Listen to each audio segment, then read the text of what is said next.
your host, Sonny Cougar, and I'm joined today by Tim Morse and Uncle Gary. Hello. Hello. Well, glad to be here. Oh yeah. Glad to have you here. Glad to have everybody joining us today.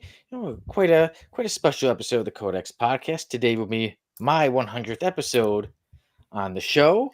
Also, too, we will be reviewing Swamp Thing #9. Uncle Gary's ready with that shirt. He's got the shirt of it. Got the shirt. I got more than the shirt, baby. He's got comics. He's Oh my god. Oh wait, what? How about that one? Oh wait, we can do another one. How about that one? Oh He's showing the same one over and over. No, I'm not. That one's scribbled on. Look at that. Somebody wrote on that. Wrightson. Some guy named Bernie Wrightson wrote on that one. Kids these days writing on comic books. I know it. No, you should just give that away since it's written on. Oh my god. He disagrees. So Swamp Thing #9 is what we will be reviewing. We will also be having someone, quite a crappy character, joining the F list today. We will be having a random panel of the week. We have some artworks. We got a mail call. We got quite a bit of news. And a giveaway.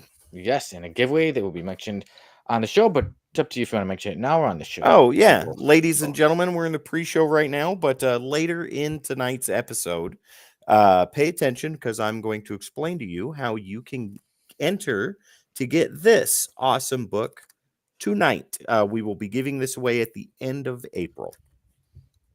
Oh, courtesy of Nirvana Comics. It's near mine and Dan's birthdays. Yeah. Oh, Tim, I picked up a book for you today, specifically for you if you can't find it. I can't find it, so I'll take it. Well, it's the weekly books this week.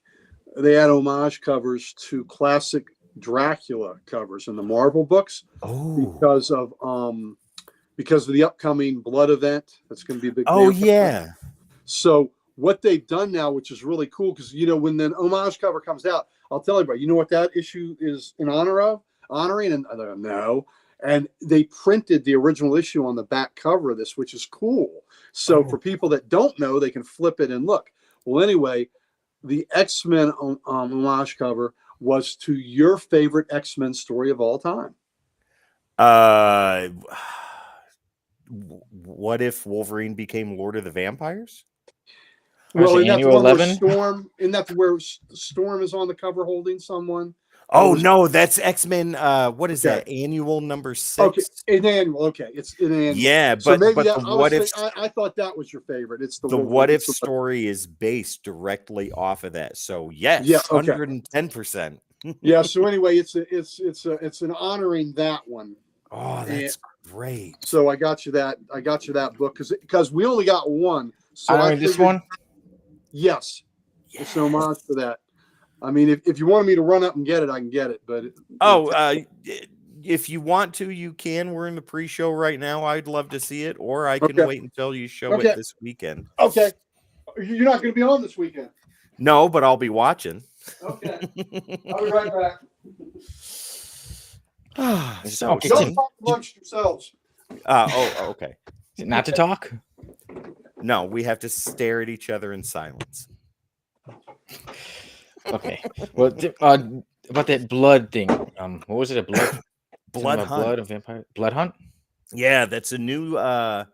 It's the new summer event that's coming out for Marvel this year.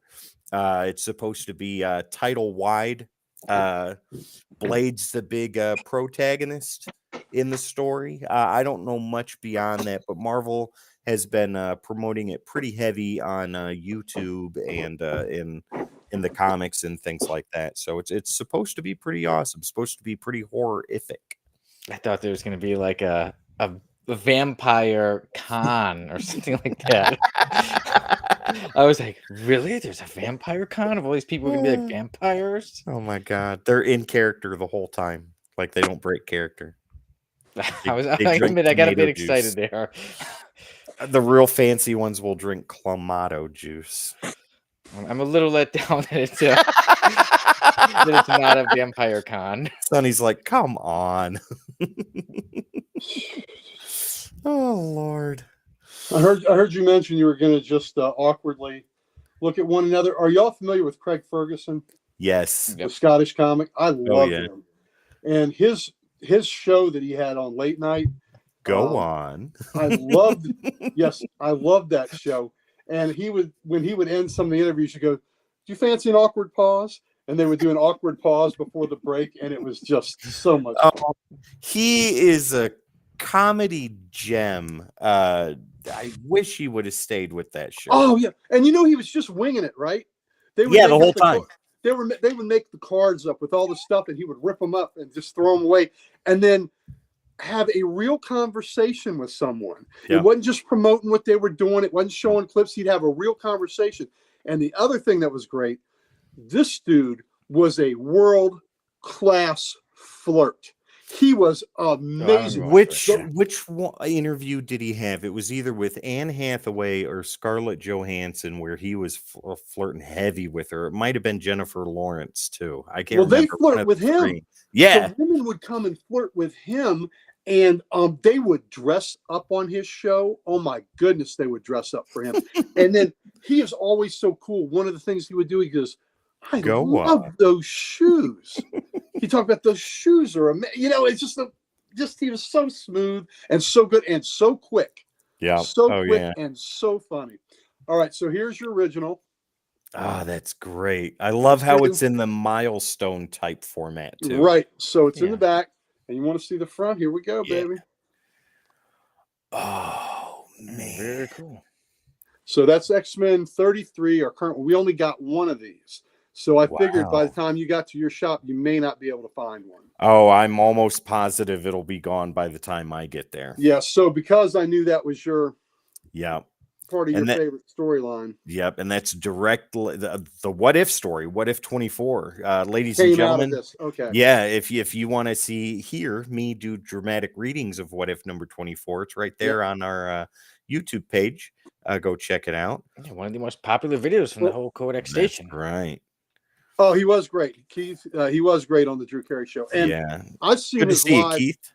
I've seen him live, his live stand-up act twice now. Oh man, so good. He is so freaking good. Oh my God, he's great. But yeah, I'm like you.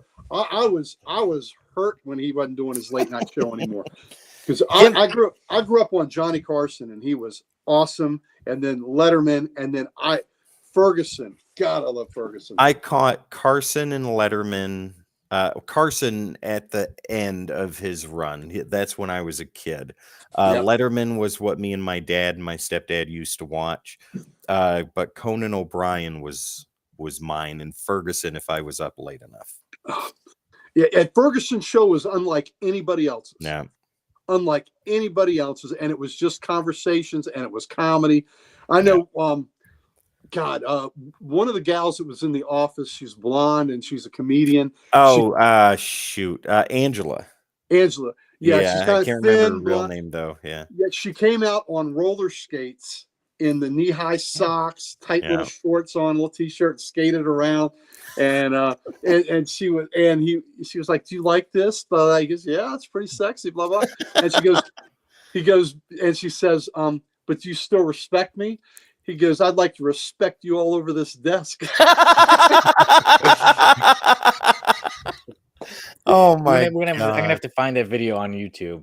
It's because of how funny it is. Yeah. On YouTube, there are clips that says Craig Ferguson flirting masterclass, and you can see a lot of the flirting stuff. The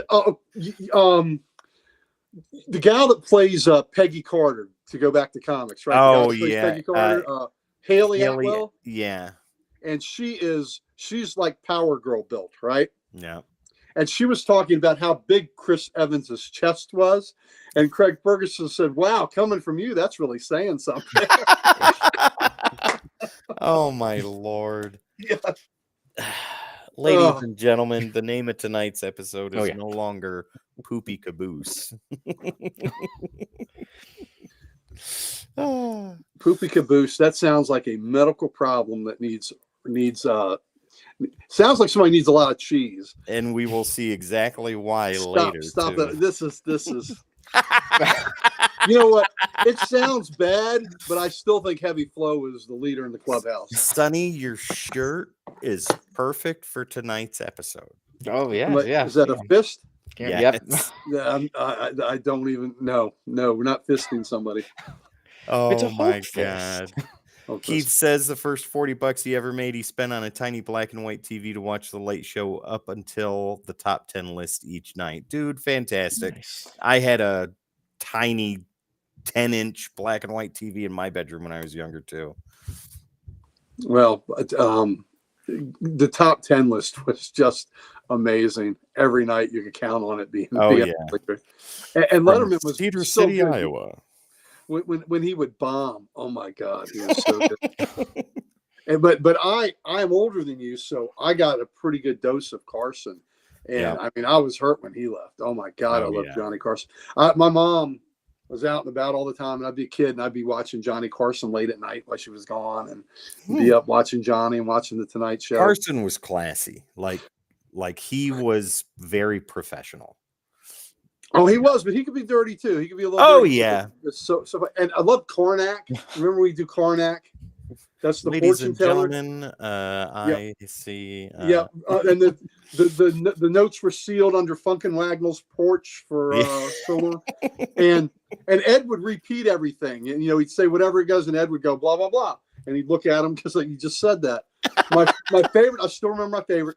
He holds the envelope to his head, and he goes sis boom ba, and Ed goes sis boom ba, because I just said that. But sis boom ba, and he opens the envelope. The sound a sheep makes as it explodes. Oh my Lord! Oh man! Greg, Graph Comics is in here. He had a lot of Carson also. How you doing, Greg? Good to see you. Nice, Greg. Good to see you. Love Johnny. Johnny was the best. Did you see what Keith said in the comments? Oh yeah, right here. So he says Sonny has the same shirt I have. I'm now looking for it and it's not here. Sonny, stop stealing his shirts. Oh man. I did get this in the mail one day, so maybe it wasn't me who took it though. There you go. Somebody's mailing your stuff to Sonny. That sounds like a whole nother. That sounds like mail fraud. There, that's all. Oh, that's a federal crime. Sonny, what is on the docket for today's episode of Poopy Caboose? Oh, just some crap, some painful stuff, some good stuff, some sad stuff, some bloody stuff. A little bit of straining. Operation Space Face. If you read the issue, Space Face. Space That's Face. right. Yep.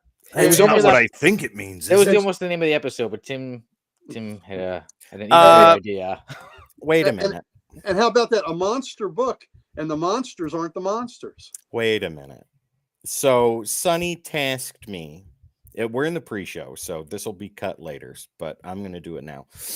Sonny tasked me with coming up with lines or titles for today's episode. And let me read to you what Sonny rejected. What he rejected. This is what he rejected. So he said something along the lines of Operation Space Face or something with crap or pain in the butt in it. I said, Sonny, I got you. I said Operation Deep Crap. No. That was poor. That was just me warming up. Sonny was like, yeah, that's out of here. Well, if it was a deep crack, it could be the Marianas Trench. There you go. Operation Poopy Caboose, which he chose. But then we get into the ones that I thought were pretty good. And Sonny was like, yeah, no, we're not using those. I liked many, but I had to only pick one. He said, I said Operation Lemon Scented Shit. No. That got denied. I said Operation Two Flushes. That was also cast out. Operation Come Here and Look at This Before I Flush It. Operation Hershey Squirt and Operation Leaky Sphincter. Wow. All passed on. All passed. I had to pick one, so what was So that's the most family friendly. If someone was to tell me, come here and look at this, I am not coming there and I am not looking at it. Bring the phone. Come in here. Take a look at this. I am not looking at that. I'm gonna need to plunge it to get it down. You're gonna have to look at something on the show though. Man, I'm gonna log out right now. I can't wait. Tim, did you accidentally kick Uncle Gary out of the chat? He's gone. Hey, look. Okay, so Greg says Leaky Sphincter equals a great 90s band. Absolutely. So So when I was working for Metro on Saturdays, we were landscape crews, so we took care of all the grounds and all the maintenance and all that. And on Saturdays, it's just skeleton crew and me and one other guy working the shift. And we would go through the stations and we change the trash cans in the outer parking lots, pick up any trash that had blown up against the fence and all. And we're in the back end of the parking lot, and there was a box. And in this box was a giant, maybe the biggest box. The biggest crap I have ever. No, actually, yeah, I have ever seen. Right? It was just, oh my God, how did that come out of the human? And usually, people leave like bottles of piss or things like that, and stuff that's just really nasty. But I looked at my buddy I was with, Stewie. I said, you know what, Stewie? Usually this makes me mad, but you know what? I'm not mad at that, because look at that. That had to come out. Yeah, somebody went through a lot of pain for that. That had to come out. And so I think that box, we threw that box over the fence and just let that come. But I was like, I'm not mad. I'm not mad, because that just had to come out. Very impressed. Somebody just to the hospital for that. Yeah, right. That was a medical emergency. Oh my God. and I know before that I had said things like, I'm tired of picking up these damn bottles of piss. Can you at least mix it up? And then there was a box of shit. So, for anybody that what you wish for.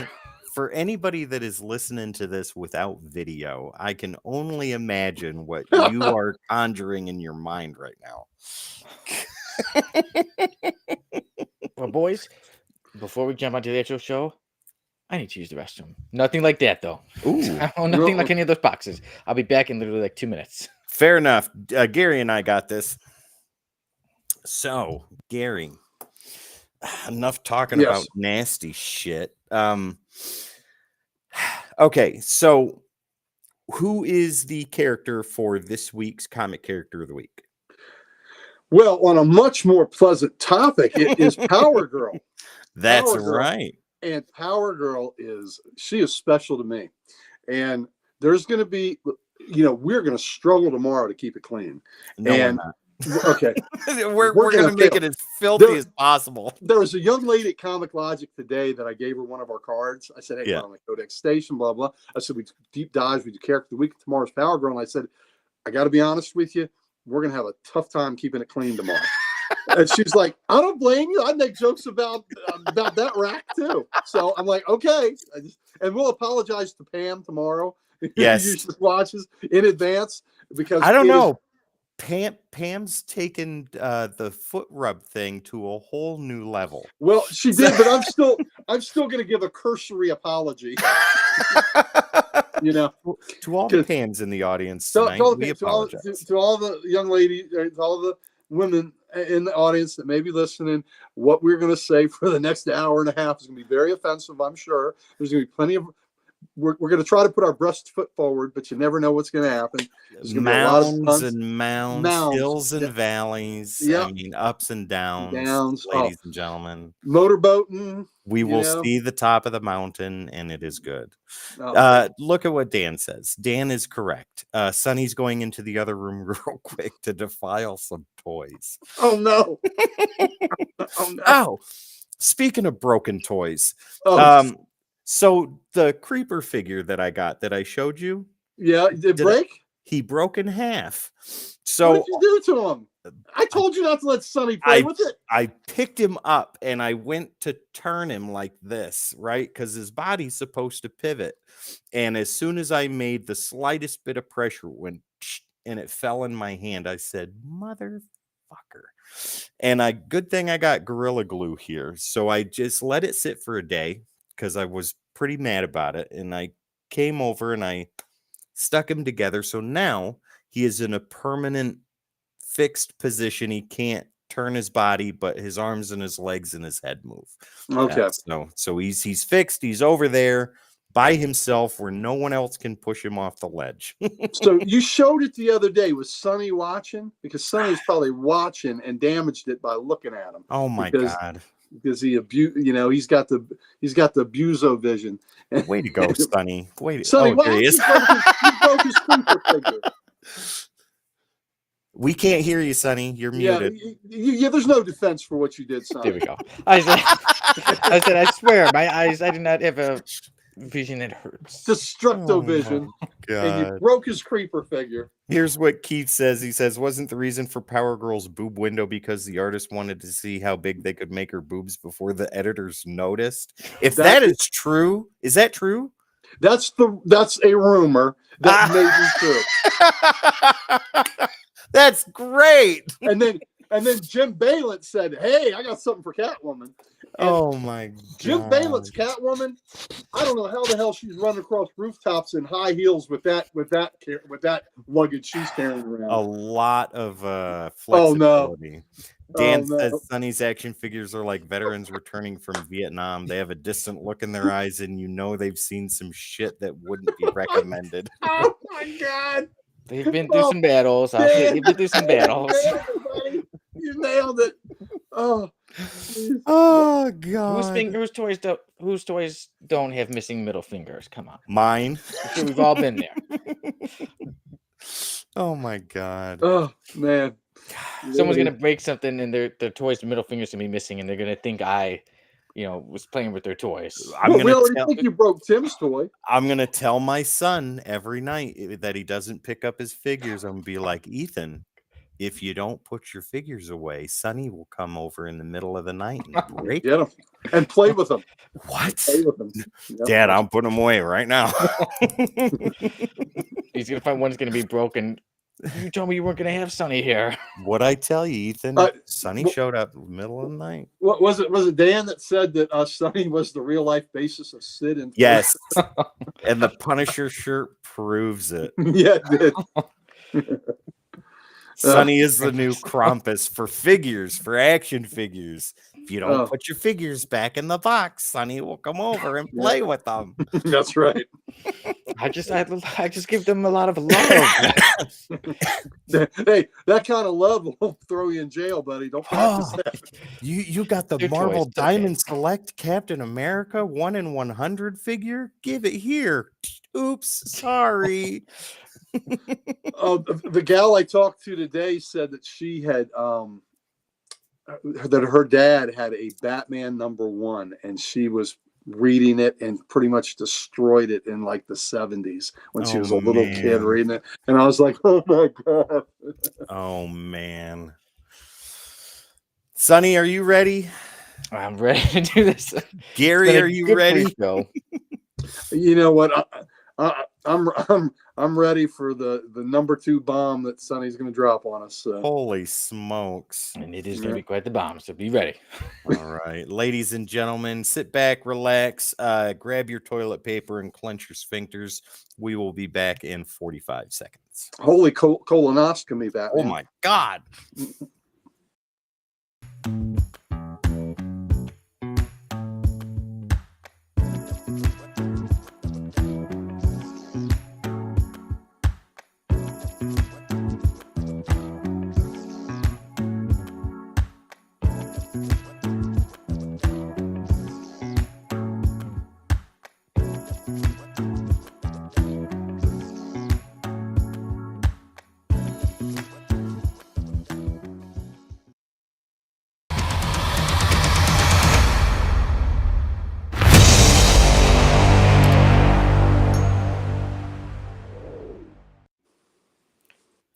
Hello, everyone. Welcome to another episode of the Code X podcast. As usual, I'm your host, Sonny Kruger. I'm joined by my usual co-host, Tim Morris, and today we have joining us, who will be a usual soon, Uncle Gary. Hello. Hello. Happy to be here. Welcome. I'm happy to be a part of the podcast club here. It's quite an honor. Happy to have you here. Happy to have everyone join you. And today, it is my 100th episode of the Code X podcast. This is episode 105. I've missed 5, so this is my 100th. So you don't look a day over 99. Thank you. When you're 400, round of applause. When Sonny. you're 400 years old like me, 99 doesn't sound so bad. The pre-show, when you mentioned Blood Hunt, I got all excited because I thought we were going to talk about. I thought you were going to mention like a vampire con. I was like, a vampire con, and then it's a comic event, so cool, but I wasn't excited as I thought I'd be, but it was a fun pre-show. We were talking about late night shows and who we're fans of. We were talking, just having fun with people commenting, about how good I am with toys, and Oh yeah. now people somehow, a bit of jokes saying that maybe, like now when kids go to bed, they'll say, Sonny, well, if you don't play with your toys, Sonny's gonna come break them. I don't know what that's about, but do toys have a grading scale? Because 10 could be pristine mint and 1 could be Sonny. my toys is Sonny right now. Yeah. I need a new one. I don't know what anybody's talking about. I just give my toys a whole lot of love. Yes, you do. If you did that to gals, you'd be in jail, buddy. Oh Lord. I'm all good. And my toys are good too. There's a few broken ones, but more than a few. Sonny is good with toys the way Ted Bundy was good with women. Damn. Too soon. Wow. Too soon. Wow. When Ted Bundy was executed, there was a Baltimore radio station that was taking requests, and one of the top songs was Pat Benatar's "All Fired Up." Oh my God. And I think Eddie Grant's "Electric Avenue" was on there. Wow. Yeah. Perfect for the moment, right? Ladies and gentlemen. Okay, guys, Went dark there, didn't it? We're going a bit dark. Things are gonna get dark. Things are gonna get nasty on this episode that's called Operation Poopy Caboose. Yeah. Thank God we don't have smell-o-vision. Yeah, I don't have a smell. I'm good. I'm good with our F-lister. I'm good with the random panel of the week. And today we will be reviewing Swamp Thing number 9. Uncle Gary's got the shirt. He's got a few comic books. Some of them are written on. Some of them are scribbled on. Yeah. Yeah. And again, ladies and gentlemen, if you're listening to this without watching it, I'm sorry. You just are going to have to imagine a lot of cool stuff or poopy stuff. Oh, yeah.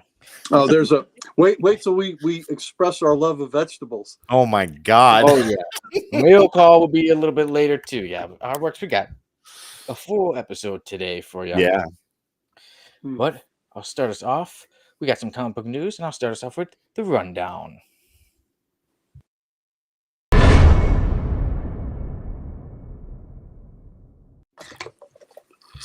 That was fast. Just so for some reason that's not showing up for me. So it wasn't for me either. So let's do that. I saw it. Oh, Gary saw it. But Globe. We'll watch there you go. Well, at least Uncle Gary, you saw it. And we hope everybody watching saw that globe too. So here we go. The rundown. Speaking of globes, tune in tomorrow for Comic Character of the Week when we have Power Girl. Check it out. Yeah. Down. I'm sorry. It's understandable though. Okay, everyone. I'll start us off with the rundown, and I'll start us off with some sad news, and that is that there are multiple passings this week.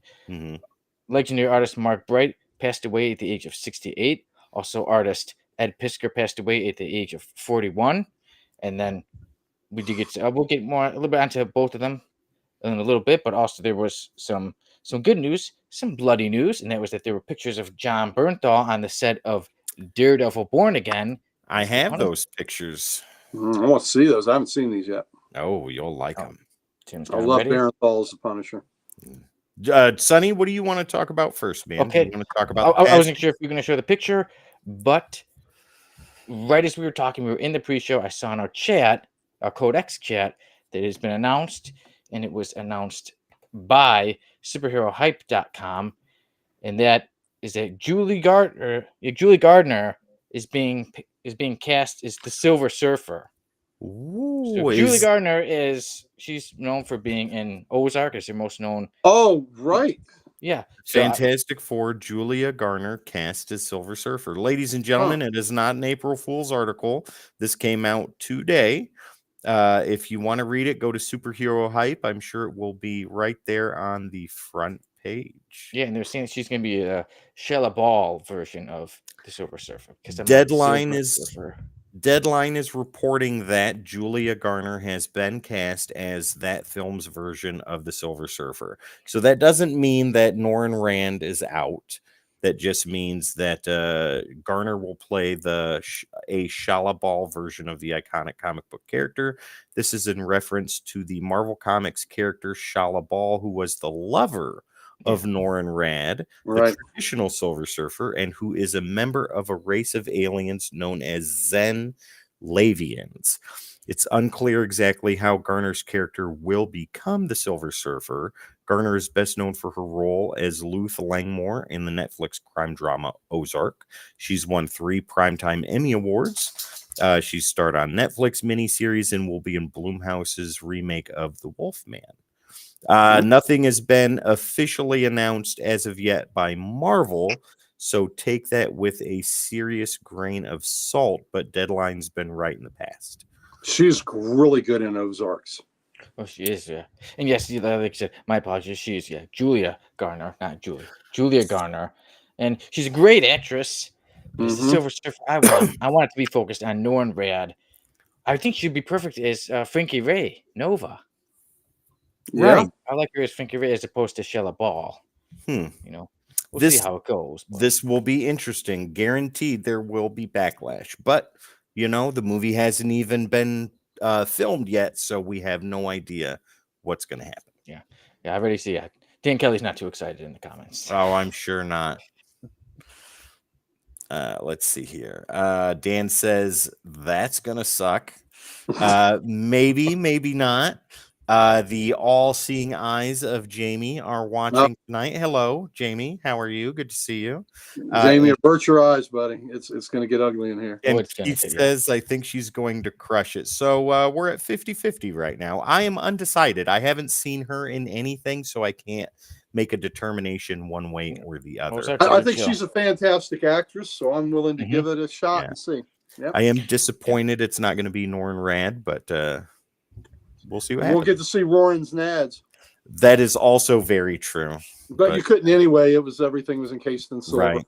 He was, he's a eunuch. Yes, he is. So my poor boy Silver Surfer. Yeah. Well, that literally just dropped like right before we. Yeah. We like in the pre-show we saw it. Breaking news. With the. So let me get us started first with a bit of the sad news. Let's go with the passing. I say of Mark Bright because, first with Ed Piskor, there was a lot of controversy last week, and then this week it was very shocking to hear that he passed. So it's unfortunately been overshadowing the passing of Mark Bright. Mark, who's also known as MD or sometimes called Doc. Mark Bright was a legendary artist, penciler, and he was one of the creators of Quantum and Woody, but he's done a lot of work on Iron Man, including the Armor Wars, which we reviewed. That I love. He's also done a lot of work on Green Lantern Corps, Green Lantern Emerald Dawn. Yep. Both Green Lantern Emerald Dawns. He did a lot of work on G.I. Joe. He did the Spider-Man versus Wolverine one shot. Yes. Yep. Oh wow. Yeah. Okay. The first team up of those guys, I think. Yeah. Where they're fighting in the cemetery, right? Yep. So that was Mark Bright's work, and he also did a lot of Power Man and Iron Fist doing the last 10 issues of their series together. So the Armor Wars artwork that he did is some of my favorite Iron Man artwork. Period. Yeah, I really liked it. So Mark Bright passed away at the age of 68. God, that's not old, man. 68. No. Especially since I'm going to be 60 this year. 68 ain't that old. No. So, not too sure of how exactly he passed, but Mark Bright passed away. I definitely want to mention it because, like I said, it seems his passing has been really overlooked. So a legendary artist has passed away. I see even Dan giving some love to Mark Bright in the comments. Let's see here. Dan says, I loved Mark Bright's work. I read a lot of his G.I. Joe books and loved the Spidey Wolverine book also. Yeah. Right on. Yeah, absolutely. Oh, yeah. I figured Dan's a big fan of the G.I. Joe work. Yep. He loves that series. And Litho says Spidey / Wolverine is a super underrated key, by the way. Absolutely. Yeah. I can't remember exactly why it's a key. I'm going to have to look that up. I think probably because it was the first time they had teamed up, I believe. First fight or something like that. Yeah, I think so. Yeah. Two amazing characters going at it. Yeah, exactly. Mike Bright did a great job Mark Bright did a great job of bringing that to life with his artwork. Mm-hmm. Yeah. And then we do mention the passing of Ed Pisker. Obviously, it's a way different situation because he passed at the age of 41. And before what happened, last week he was accused of a lot of things. And for me, I'm not going to suddenly turn around and say, oh, no, I'm not going to back down on what I said and say, oh, it's suddenly okay to do this and that. But what I will say is that, he has passed away. He's no longer here. And let's say comments, things like that. He doesn't see him anymore, but he does have loved ones and Yep. they see it. So, we all have loved ones and we know if they passed, we wouldn't want to see somebody like nasty comments or things said, like I said. So for me, he doesn't see it, but I know his loved ones see comments and things like that. So Litho says it is the death of Ned Leeds, and also Spidey kills a person by accident. I did not remember that in that at all. Spider-Man versus Wolverine. Yeah. Right, yeah. Go ahead, Gary, if you had something. I was going to say with Pisker, so I just know a little bit about this, that I had heard last week that there were supposedly some inappropriate text messages with an underage girl, possibly. And that I heard today Rob and the fellas were talking at the shop that, he took his own life supposedly, and that that there was a note left behind. Yeah. And the note evidently blamed the trolls people. Yeah, the trolls on the internet and all for ruining his life and his reputation.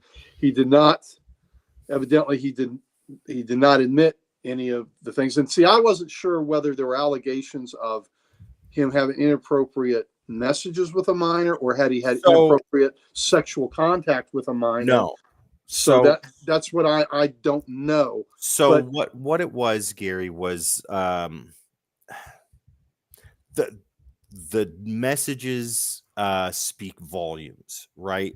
Mm-hmm. Taken in or out of context. The way that he's talking to this 17-year-old girl is incredibly, if you're around this way, you could stay at my house, is incredibly inappropriate. It's talking about naughty girl, can you keep a secret, etc., etc. Okay.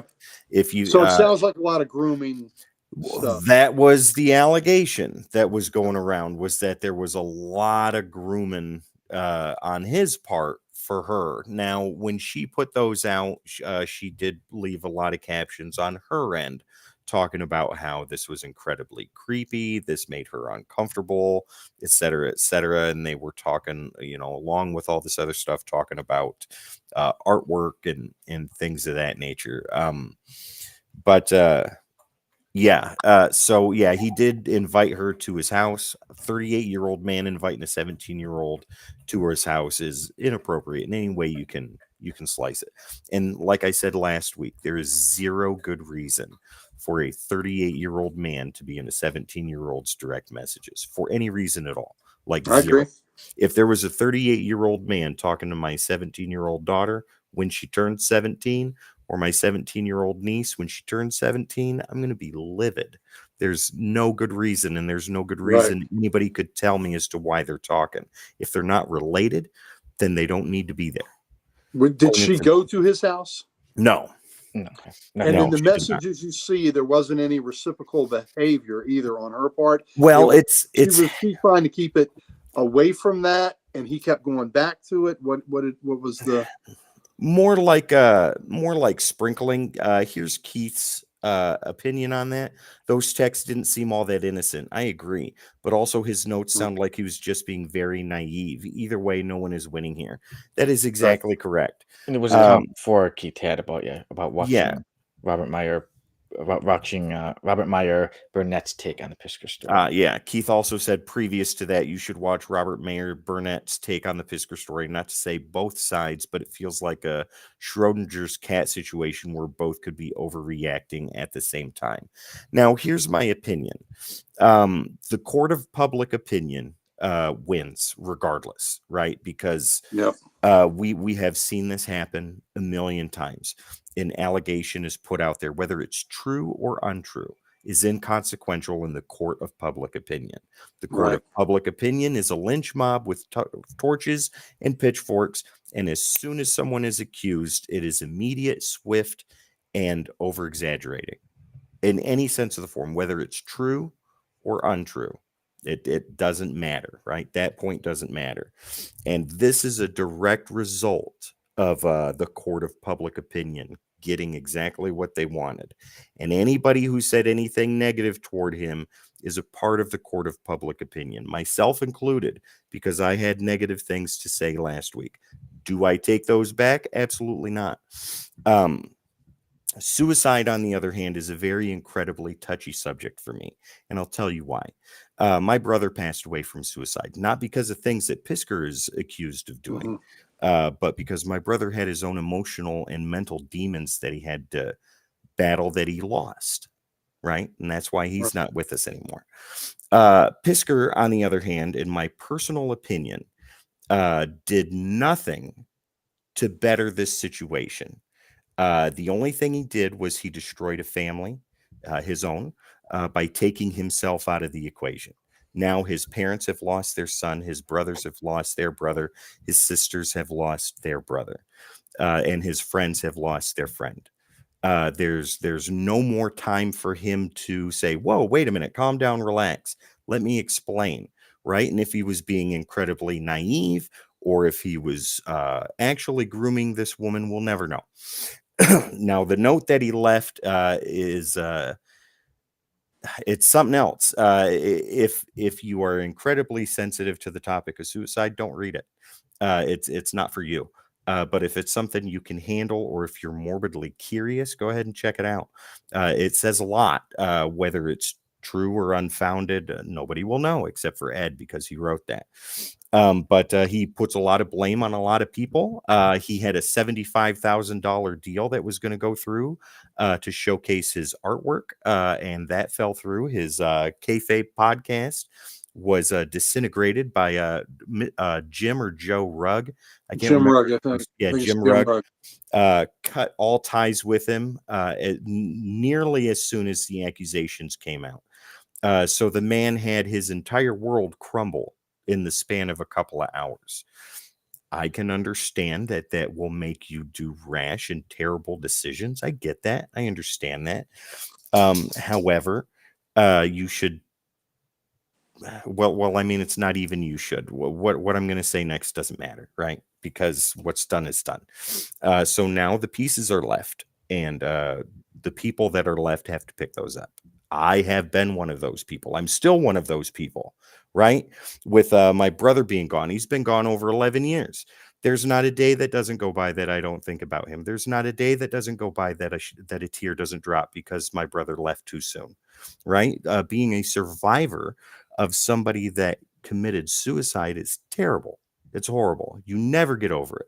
You just fill that hole so that way it doesn't hurt as much.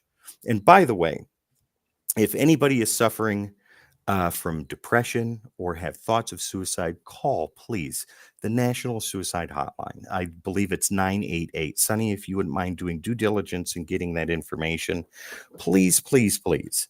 Don't think that anybody doesn't give a shit, because people do, right? People care. There are people out there that care. There are people out there that have been through what you are going through right now. Nobody has not been through this, right? And it cannot be that bad that you feel that the only way out is to put a period at the end of your life, to be done, right? It's never that bad. If you're in a terrible situation, get out. Go somewhere. Go to the police station, go to the fire station, go to a safe space.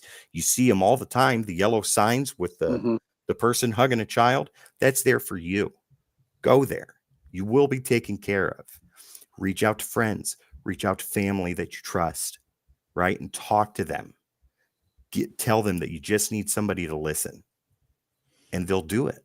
Shit, if you need somebody to talk to, you can reach out to me. I'll listen to you. I'll let you talk all night long. I don't care. I'll make a pot of coffee. Let's go. Let's talk. Let's do it. Suicide sucks. It fucking sucks, right? It's not cool. It's not awesome. All it does is destroy. All it does is hurt. Yeah, it's terrible all the way around in every way, shape, or form. Nobody won in this. Not a single person. This escalated way too fast, way too quickly, and now someone's dead. That's all I gotta say. Well, And I we think were right with the number. The number is 988. So the number is 988 for the Suicide and Crisis Lifeline. There you go. Okay, what you were going to say? I was just going to say, Tim, I know you've recounted that story with your brother before, and I know that's a painful thing. And I Yeah. think that was eloquent what you said about it. I just want to ask this question. So but there have been no allegations of any actual physical sexual contact with him and the girl, or have there? From what I Quid pro quo, understand, but not they yet. never met physically. Okay, It they was never met only physically. through messages. Okay, only Yeah. through the messages. There So was yeah, the quid pro quo thing, right? But that one said that the favor. He said, if you do this, I'll I'll do give you that. my Okay, well agent's number. But yeah, she didn't that's say that they went through with it, though. Right. okay. So they didn't go through it. Well, I think to take himself out, if I feel that I'm right on something and I've been maligned, I know we're all wired differently, but Mhm. I'm going down swinging and fighting to my last breath, saying I didn't do this, I didn't mean this, didn't happen. So, but I know we're not all wired that way to fight like that. But so that's why, him taking himself out, I guess makes me feel like I guess the gravity of the situation was too much and he didn't want to hear anymore. But I don't know. I guess I'm not qualified to speak on that. I just know that if I felt I had been misaligned or something like that, the hell with me ending myself. I'm gonna preach my truth until I'm blue in the face. And the thing about Rugg cutting ties with him. That was discussed this morning at when I was in Comic Logic with the fellows, and it was it supposedly somebody mentioned that supposedly that they had talked about the situation, that he went to him and he embraced him, he was there with him, and then after the meeting the ties were cut. If it was I mean, Something in front of you, and well, then no, as soon as I turn around, I'm just saying this is something that possibly even maybe Pisker tells Rugg to cut all ties with me. Don't go down with me. right? You know what I'm saying? So I think there's some validity in considering that maybe that's why Rugg cut ties. Well, Perhaps, yeah. perhaps he and Pisker were very close, and Pisker told him just, just denounce, just pull away from me. Don't go down, don't drown with me. Free yourself. So possibly, I don't know, but I think, I think that's a valid consideration. And this is why I hate the court of public opinion. Yep. The court of public opinion is not the court of law. That's The right. court of law has been established, and though it is terrible at times, it can also be very good at times. But it's there for a reason. Whether Yep. it works or it doesn't, it's the court of law, and that's what we need to go through. The court of public opinion follows no laws, and they make their own justifications and they make their own opinions, and they are the judge, jury, and executioner within minutes. And then what they say goes, and it doesn't matter about anything else. Right, but he gave them what they wanted, and That's exactly correct. damned if I would do that. To hell, Yeah. Like I said, I'm going down. I'm going down swinging, and on the surface of that, right? You say, well, sure, his partner Rugg cut ties with him. He must be guilty, but It could be deeper than that. Nobody knows like I said, except right. for Rugg and Pisker. That's right. Like I said, it is possible that he says, brother, don't go down with me. Get yourself away from me. I don't want you to be tainted by this. Exactly. So we just don't know. And everybody's speculating, but I think it's one thing to immediately think the worst on circumstantial things. But when you see the text, and if the texts are accurate, that's not circumstantial. That's they definitely right don't. They definitely don't help him. That's that much is very obvious that they are not in his favor. Yep. And I there's a validity to that because that is in black and white, right? Well, yeah. Blue or whatever color it's in. But you know what I mean. But that is written, that is, verbatim. I mean, now again, right there. With things that can be altered, I guess I don't know about that. Well, sure. And with things taken out of context, right? Because we're only getting this much of a wider conversation. Right. Whether the woman that he was talking to releases their entire strand of conversation is up to her. A lot of Dan answers left. Yeah, Dan here says what he did was shitty and creepy, but he didn't deserve to die for it. And Keith says, I agree with ultimately, that. yeah, I do too. Ultimately, the court of public opinion is controlled by companies that have money, be it Disney, Inc., and James Gunn, or a company canceling your gallery showing, like with Pisker. I agree with that to a point, Keith. The court of public opinion holds their trials on spaces controlled by companies that have money. Whoever's behind the initial lighting of the torch and holding up of the pitchforks, it could be somebody paid by a company with more money than I'll ever imagine having, or it could be somebody like you and me. But the mob mentality spreads like wildfire, and once the wick has been lit, there's no stopping it. No, I absolutely agree. And like I said, instead of torches and pitchforks, it's this damn box in front of me that I'm It's looking at. keyboard warriors and couch commandos. Right. And it's a lot of exactly people what it is. You know, and like I said, what he did or didn't do, you know, that you know, a bunch of people sitting behind a keyboard aren't the ones that should have decided his fate. Yeah. You know, it should have been, if there was legalese to do, you know, let them solve that. And if he got his contracts canceled unjustly, let him fight that and get his good name back. But when you take yourself out of the equation, you don't get it back. Well, I mean, when you take your Sonny, we are totally stealing this, so jump in, man. But when you take yourself out of the equation, especially when you are the accused, that does not lend credence to you being exonerated. That actually lends to the allegations and the rumors holding more weight. I mean, Keith says here also, to clarify, these companies need to support their artists until or if there is more allegations or evidence. I agree with that. The James Gunn debacle is a prime example of that. They dropped him like a wet stone as soon as somebody brought up tweets from 10 years previous to that held no significance to anything. Just somebody wanted to ruin his life. And they did for a while. But they need to stand behind them, which I think is why Marvel didn't immediately fire Jonathan Majors when he was accused of physical assault. But either way, you know, like the things, it doesn't make you look good, like what happened. And now there's a lot of answers that will always be left unsaid, and we won't ever know. And then, like you said, Uncle Gary, you know, I suggest, like I said, sometimes you got to go down fighting because it doesn't look good to just.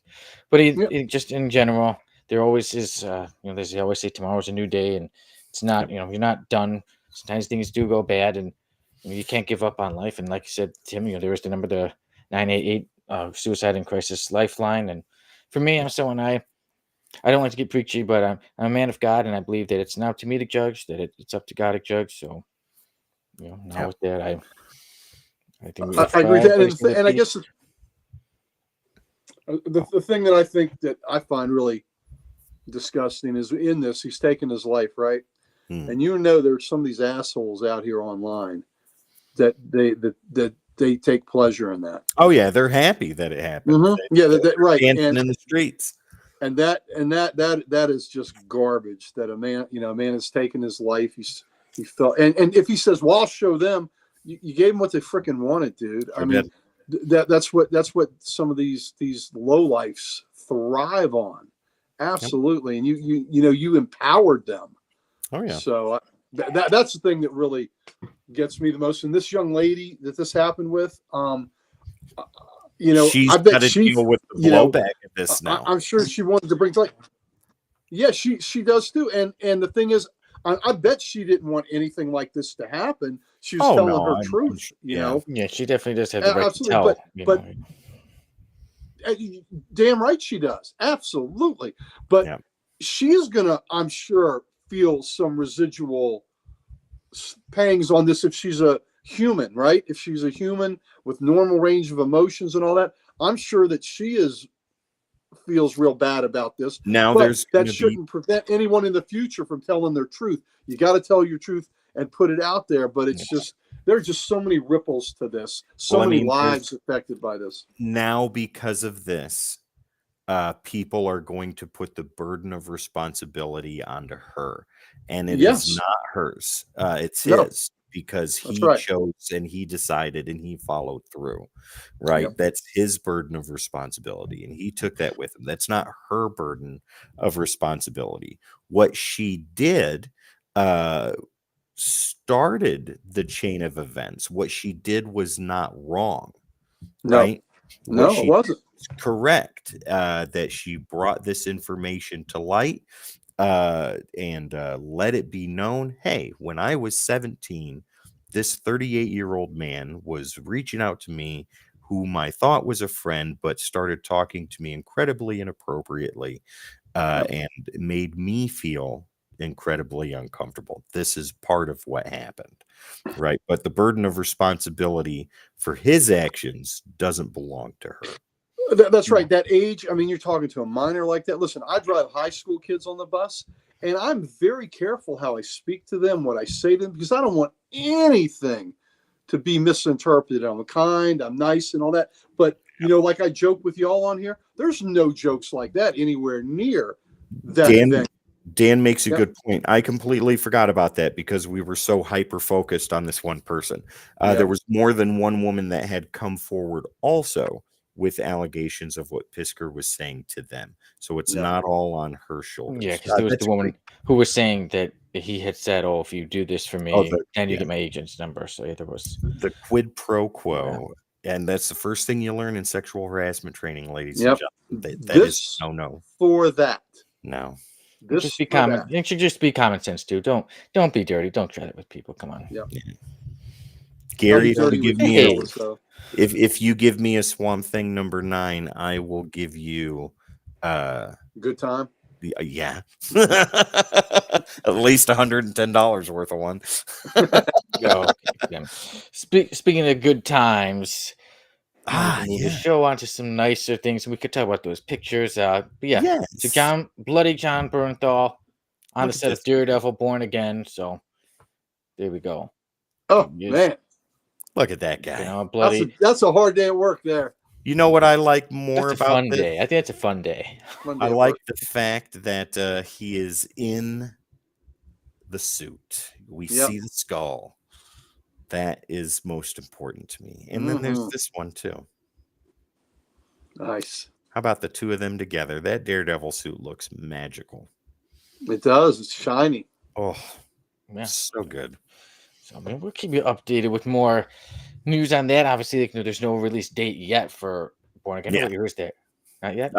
I can look on the article, but I don't think that there is any official date except for sometime next year, So if next I year, remember right. time. So I still have time to go back and watch all the Daredevil episodes. Oh, I We're yeah. like looking at too, yeah. Barenthal was fantastic. Yeah, because He also has a Punisher show too. Right. the Netflix stuff is canon now, and all the Netflix stuff is, right? If I remember I correctly. think they were saying. So now I got it. I have some more watching to do. Excuse me. I'm gonna need some energy. We've been through a lot of the show. We got a lot to go ahead. Dan says he was already looking forward to the new Daredevil show, but now he's even more psyched for it. And I hope this means they'll bring Frank back in the comics. I hope so too. Yes, I think so, and I hope so. But we're gonna need some energy. So, would you guys just tell me how could I get energy to continue on with the show and continue on with watching? Oh. How do I get the energy to watch, to go to my couch and watch a bunch of TV shows, guys? Well, that's funny you say that, Sonny. Head out to w.gg, save 10% on your order using keyword code -X at checkout, ladies and gentlemen. It is the no jitters, no bad aftertaste, no crash energy drink that Codex prefers on a regular basis. Once again, w.gg is the place to go. Save 10% using keyword code -X at checkout. But we have another sponsor. We have an important sponsor. Sonny, do you know who that would be? Comic Logic. That's very logical of you to say so. Oh, That's Uncle what Gary, kills you the know what? I story. just have this feeling that you know a lot about comic logic, so I'll let you tell us all Yeah, about I it. do. Well, Comic Logic is a proud sponsor of the Codex Station. We're also Loudoun County, Virginia's only comic book store. I happen to be one of the proud co-owners of it, and we have some wonderful events I want to tell you all about. If you're in the Northern Virginia area, please come by, come in person and see us. Especially on these dates. On April 20th, we have our 9th anniversary, 9 years.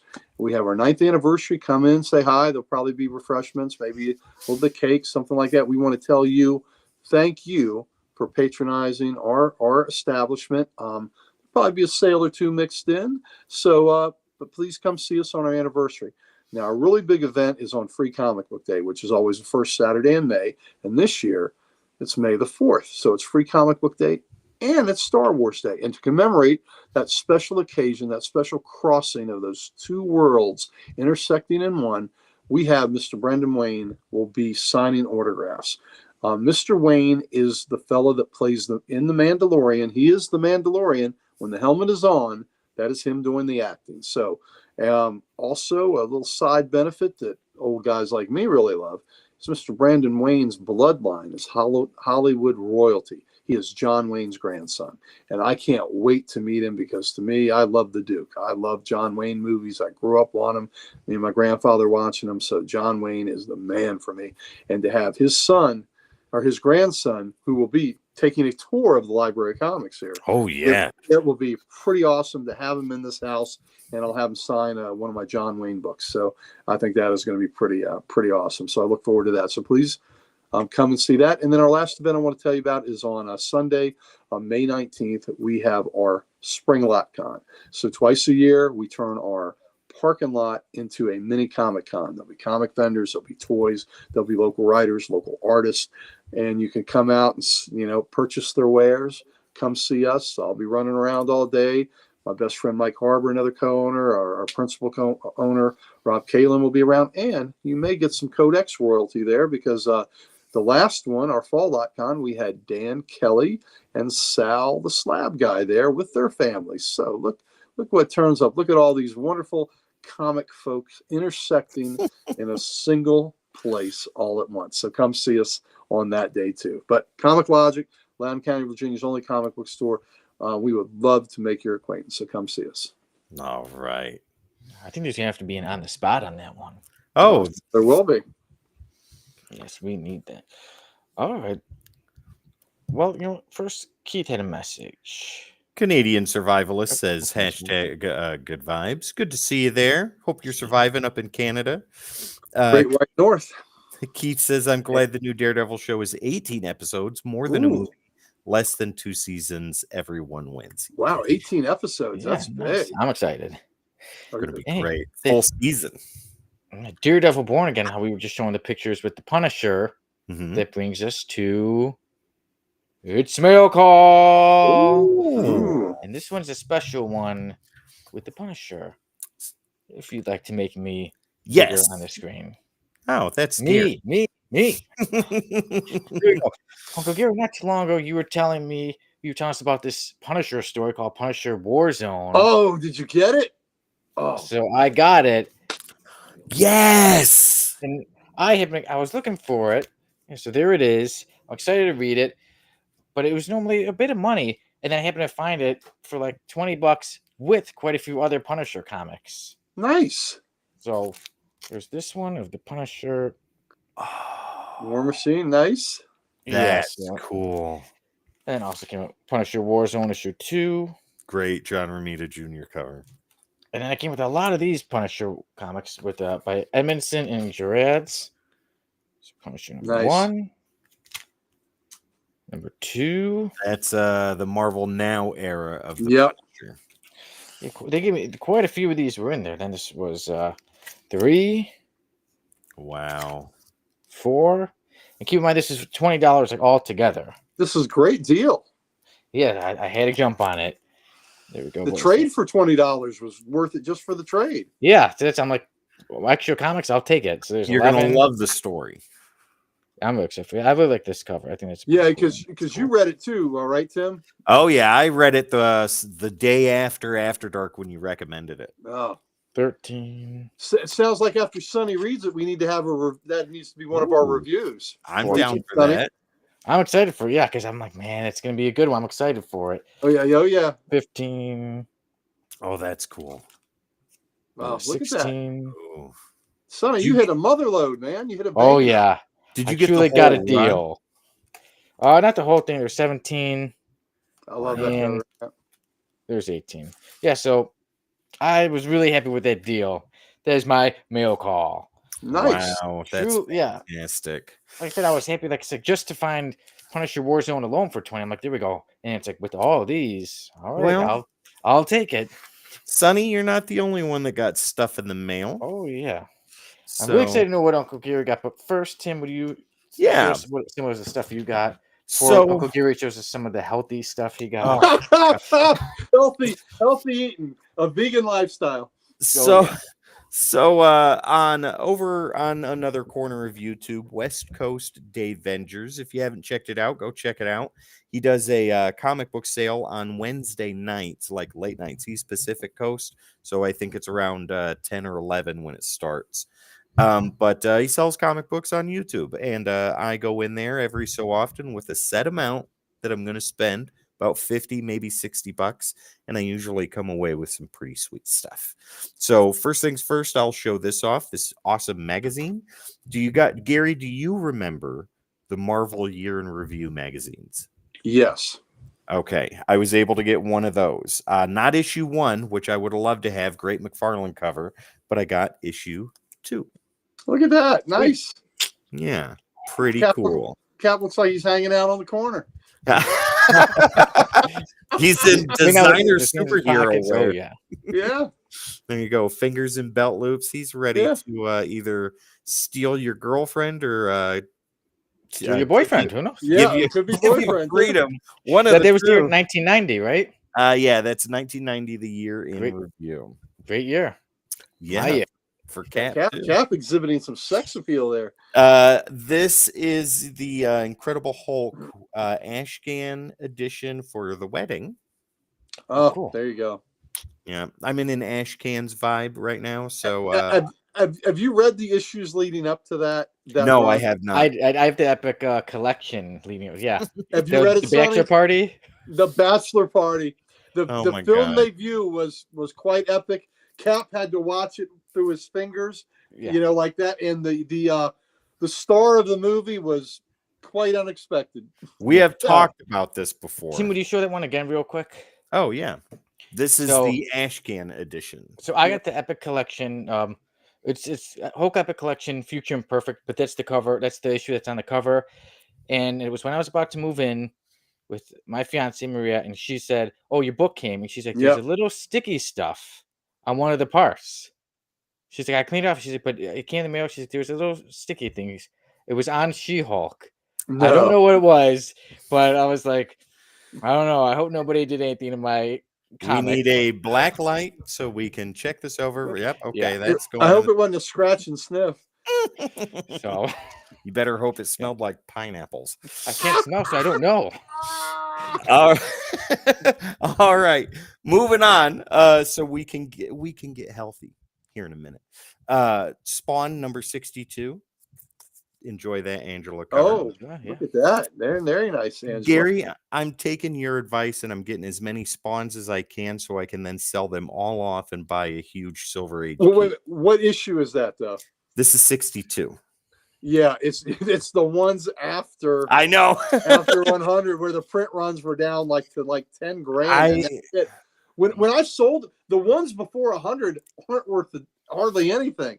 I have from 100 to 250 are worth a lot. Yeah, I have 3 or 4 issues in the hundreds. Yep. That's all I've got so far. And I also had the Gunslinger spawns that I sold too. Which there you go.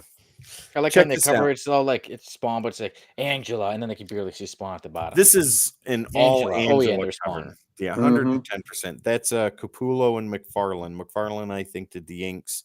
Capullo did the artwork.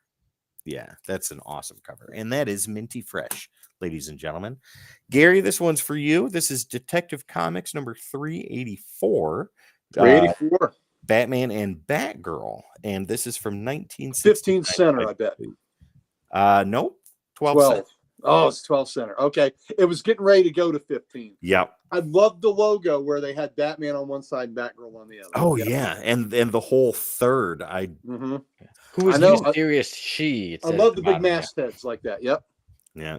You have no idea how much I look for these now because of when you were talking about them, and we just got so into that. So all the time I'm looking for these huge logos on the book. This makes me feel great because I have influenced you to buy these. I influenced Sonny to buy Warzone. So Yeah. I love it that y'all are actually listening to the crap that comes out of my mouth. And then this last one I got, this is Uncanny X-Men 264.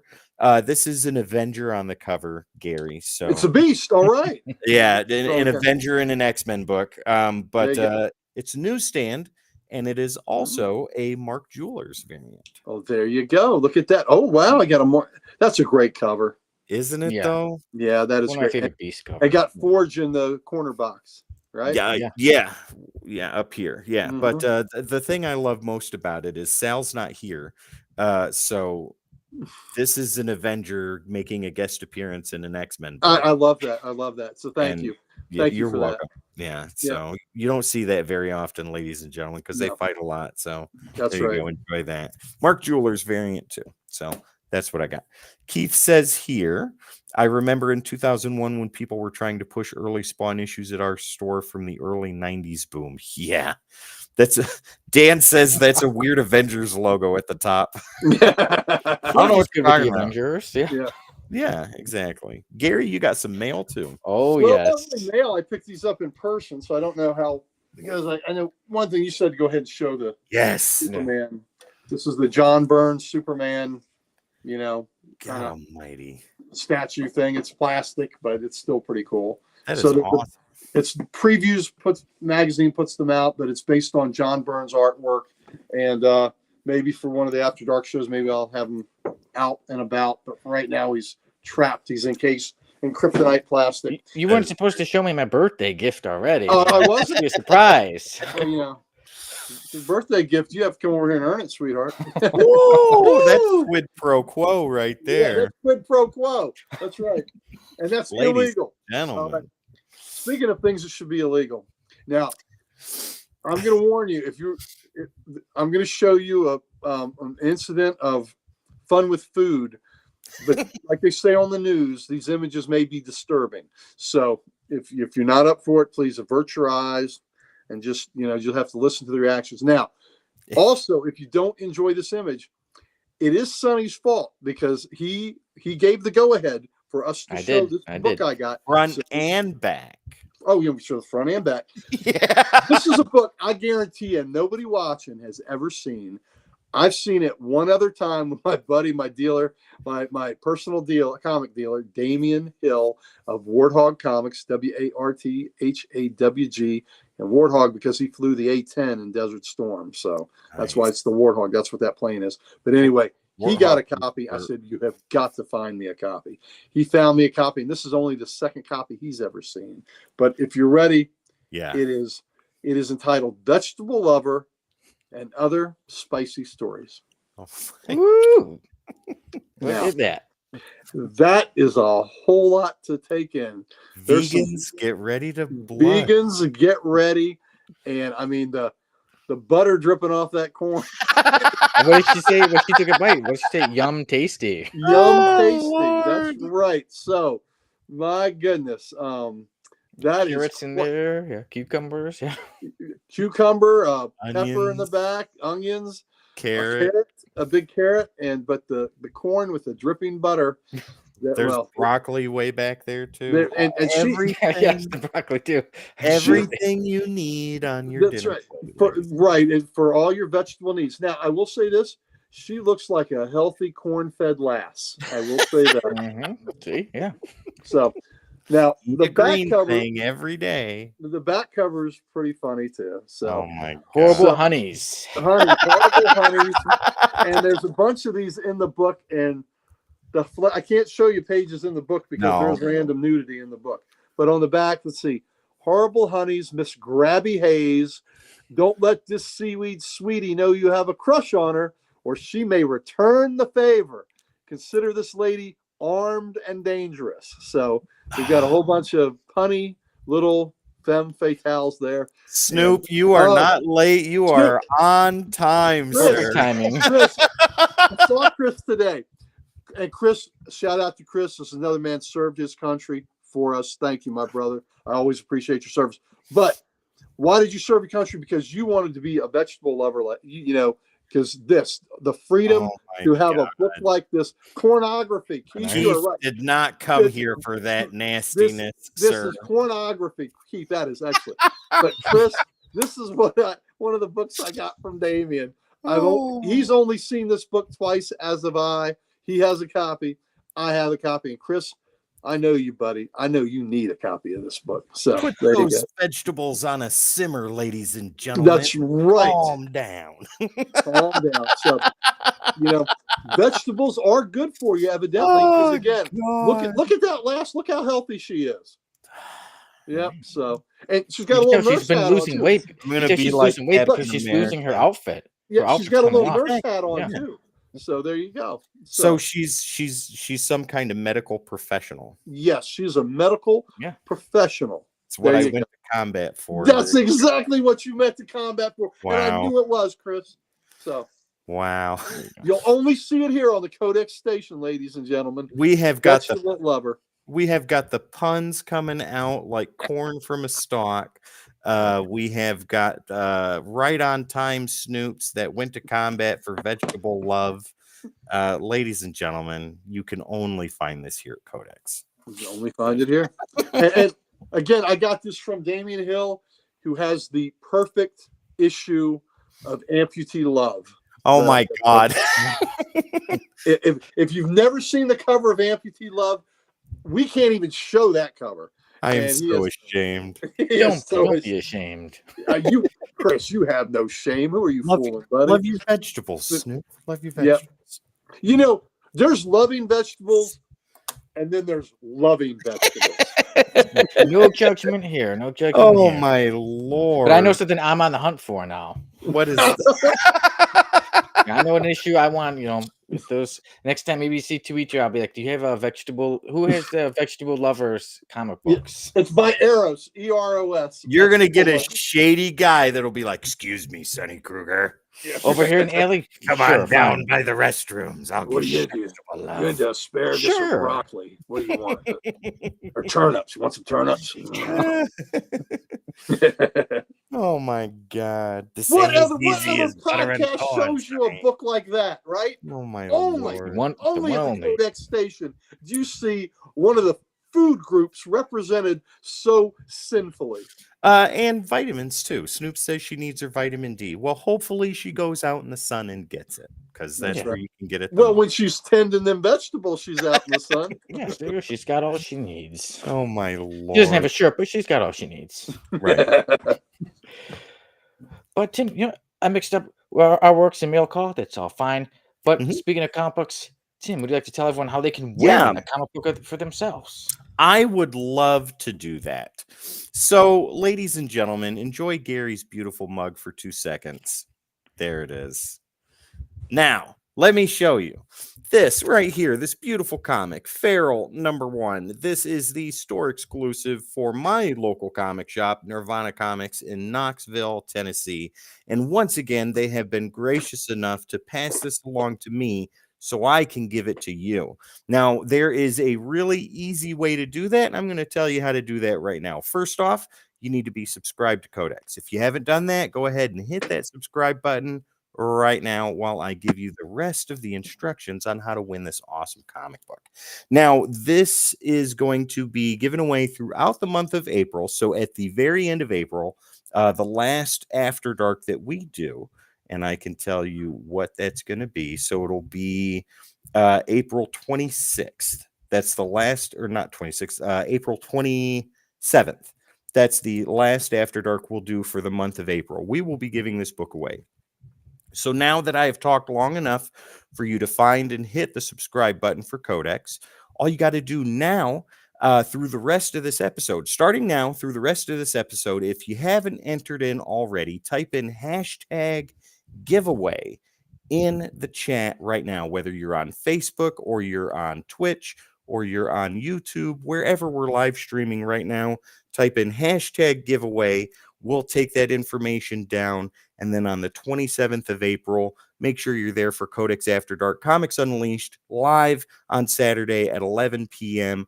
to see if you won Feral #1 Nirvana Comics exclusive cover. There we go. Sonny the writer, hashtag giveaway. I wonder who that could be. And that's I'm a rooting for great him. and that's a great homage cover to a fun movie. And what movie would that be, Gary? That would be Fright Night. There we go.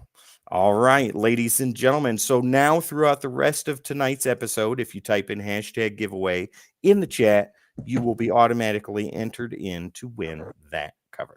Too bad we can't Another one. win that. That's a cool book.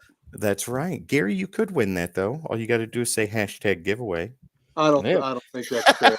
I don't Get think- on it, people, because look, I see you in the comments are already getting people next joining. time next Good luck time to the next time I print that out, that I type in hashtag something, will be the first time I've ever done not known for my tech skills. Oh my god. Hashtag Codex. Hashtag for you. Hashtag yeah. Hashtag wonderful. I know nothing about these hashtags. I know about hash browns. That's about it. There you go. Nice. Hashtag hash browns. Hashtag right. hash brownies. Oh, yeah. Now I'm thinking about brownies. Okay. Eat them slow, ladies and gentlemen. Creep up on you, and then you're riding to outer space. I try not to eat Gone forever. too fast with brownie, but it's kind of hard.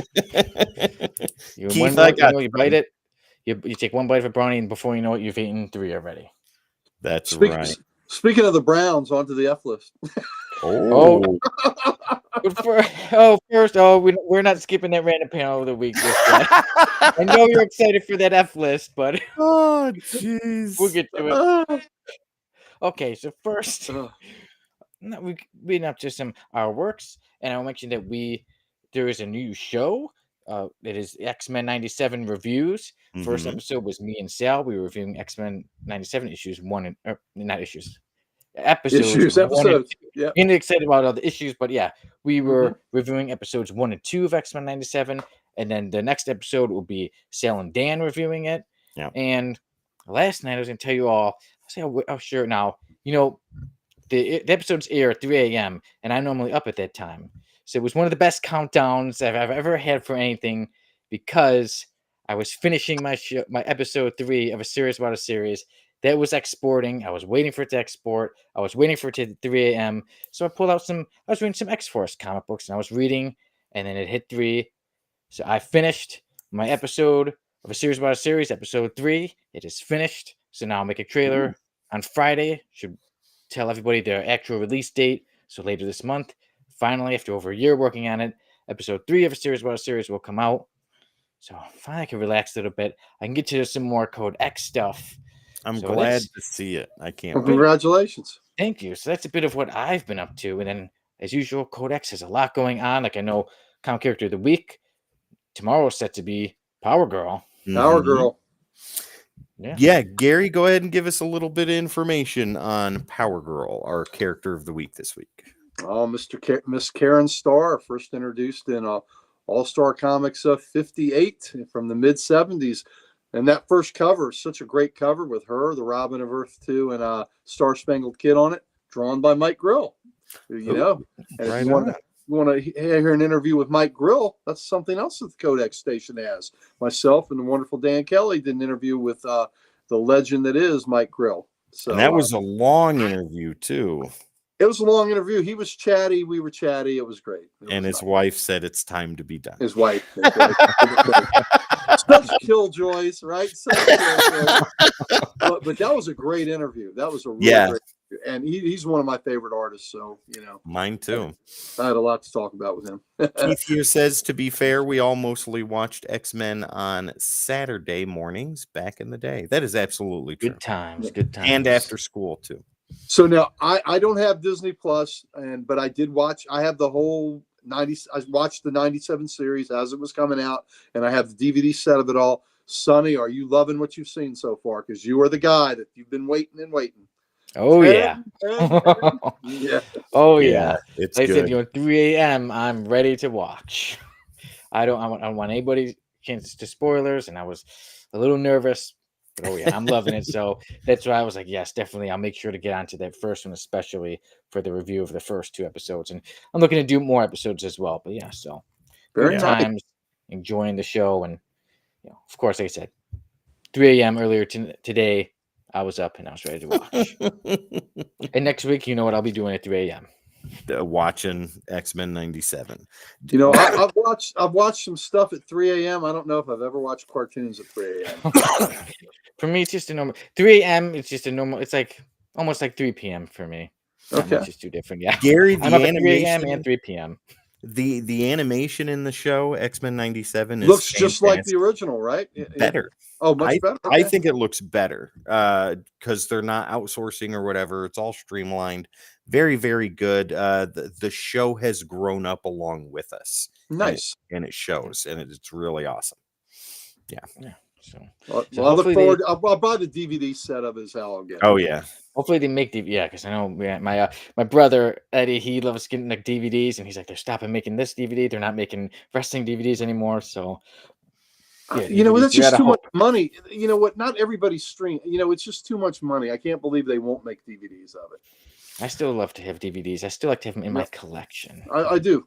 Yep. Do we need to hear about the Morning Hog report? Ah,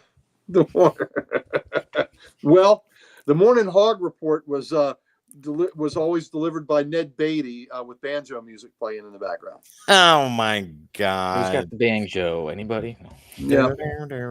There. So that's for all you that have seen Deliverance. Uh-oh. One Boy, second. you got a purty mouth. Uh-oh. It's a purdy DVD I got right there. Oh, look at that! Wow, you have that on Sonny hand, had Sonny. that on- Sonny had that on speed dial. Now's my time to shine. I got it All right right. here. Oh I my got- god. See, like I said, hey, we were just talking about DVDs. Yes, Sometimes Wow. you need it on physical DVD. copies of things. Because when the world goes to hell and you can't stream anymore, if you can get a little bit of electricity, you can still watch your stuff. That's right. Watch a movie. There you Oh, go. All right. But it's gonna be there'll be a bit of a hurtful day if we did lose internet and everything. But speaking of hurtful, it brings us to our random panel of the Ooh. week. Well, here we go. Gary, get ready for this. Ready? Ooh. I know this panel. Oh I yeah. know this panel. There is he doesn't look like him, but it is actually Sandman punching Spider-Man's butt. Right. And you see just a big explosion of sand. the Yeah. Poopy Caboose. We don't ladies see and we actually don't gentlemen. see Sandman's hand anymore. And he's wearing this Yeah. green outfit. That was when he was wearing his green outfit. So He is That should have been his brown outfit. deep. He made his outfit brown with that. oh yeah, Oh Spider-Man. my lord. But a bit more redness and some brownness to Spider-Man's outfit after that attack. Oh my. You know, when you go to the beach and you're wearing your swim trunks and you get sand in uncomfortable places, that is like 1,000 times worse, right? Oh there. yeah. Oh my lord. Wow. I did some research. That is actually in the Amazing Spider-Man issue 215. When Spider-Man and the Submariner take on the Frightful Four. Spider-Man. Spider-Man getting it in the pooper. Oh yeah. Right in the pooper. Sandman. Flint. I mean, yeah. Was that? Getting the old fist. Yeah. That's just a terrible. I mean, that's just a terrible thing that he did to him. Oh my My god. goodness. There's fighting, there's being a villain, and then there's that. That is taken to a whole There's- other level. There's Yeah, there was being a villain, then there's being a villain. There was a soccer game between two South American teams about 4 or 5 years ago, and a dude, you know, in one of the, you know, the whistle had blown and the refs were making a call here and there, and a guy on one of the opposing team went up to another guy and put his finger up in his butt. The dude that got violated turned around and slugged the dude. Can't And blame him. the hitter the guy that that punched got thrown out of the game, given a red card, and then of course when the replays were done and all that, the other guy got suspended for a long time. Oh my God! Violence is not the answer, but sometimes it is the answer. That's the answer to that. You gotta defend yourself. Yeah. Oh, absolutely. But yeah. So hopefully, I'm pretty sure Spider-Man got back with old Flint Marko punching him in the ass like that. Oh yeah, and actually, there was quite a fight in the Submariner. You would think he was the one who got it, but the Submariner came back and he punched Sandman so hard, Sandman, like sand came out of his face, out of his arms, out of everything. The Submariner definitely avenged Spider-Man. Did Submariner punch Sandman so hard that sand came out of Peter's ass? Oh my God! Maybe it was coming out of all places. Yeah. You get it everywhere. It just doesn't go away. He hit him so hard that the sand jumped back out of Peter's butt. Oh my Lord! Man, that panel though. How do you even print that panel? Okay, Snoop. I need to know. Why chickens wear pants? Please tell us. Because they like sand. Oh my God! Because they don't give a cluck. There you go. Here we go. Gary, you can read that out loud. Their peckers are on their face.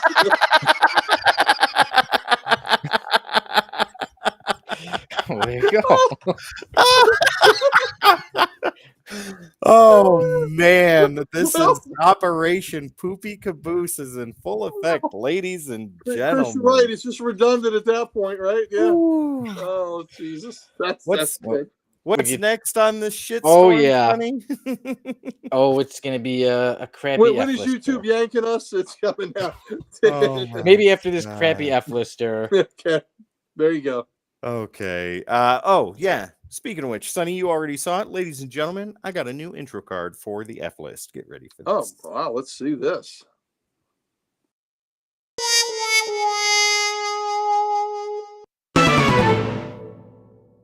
That is great. I love the music. That is I'm great. such a child when it comes to this stuff. I love it. That is awesome. And today, join the F list. Dung. Dung? Dung. Here he is. He's in like a whole metal outfit and he's shooting something brown. It's Savage Dragon. What would that be, Gary? That looks like excrement to me, Tim. You think so? Wow. That's a big old pile of shit. Yeah, here's some dung for your face, Glub. This, of course, it's Savage Dragon. Of course, you had to mine that well again. I love the action word right there, Brappa-lorch. Oh yeah. Now you know what would be really tragic though, if he teamed up with Heavy Flow, because then he'd have blood in his stool, and that's never good. Oh my God, the Poopinator, Snoop says. Wow. The Poopinator. Oh my Lord. Let's cycle through these pictures one more time. No, that's a clean one. So that's after his pipes have been cleaned. It's after his colonoscopy. There is a phone cover. And that's issue 39, ladies and gentlemen, if you're collecting out there.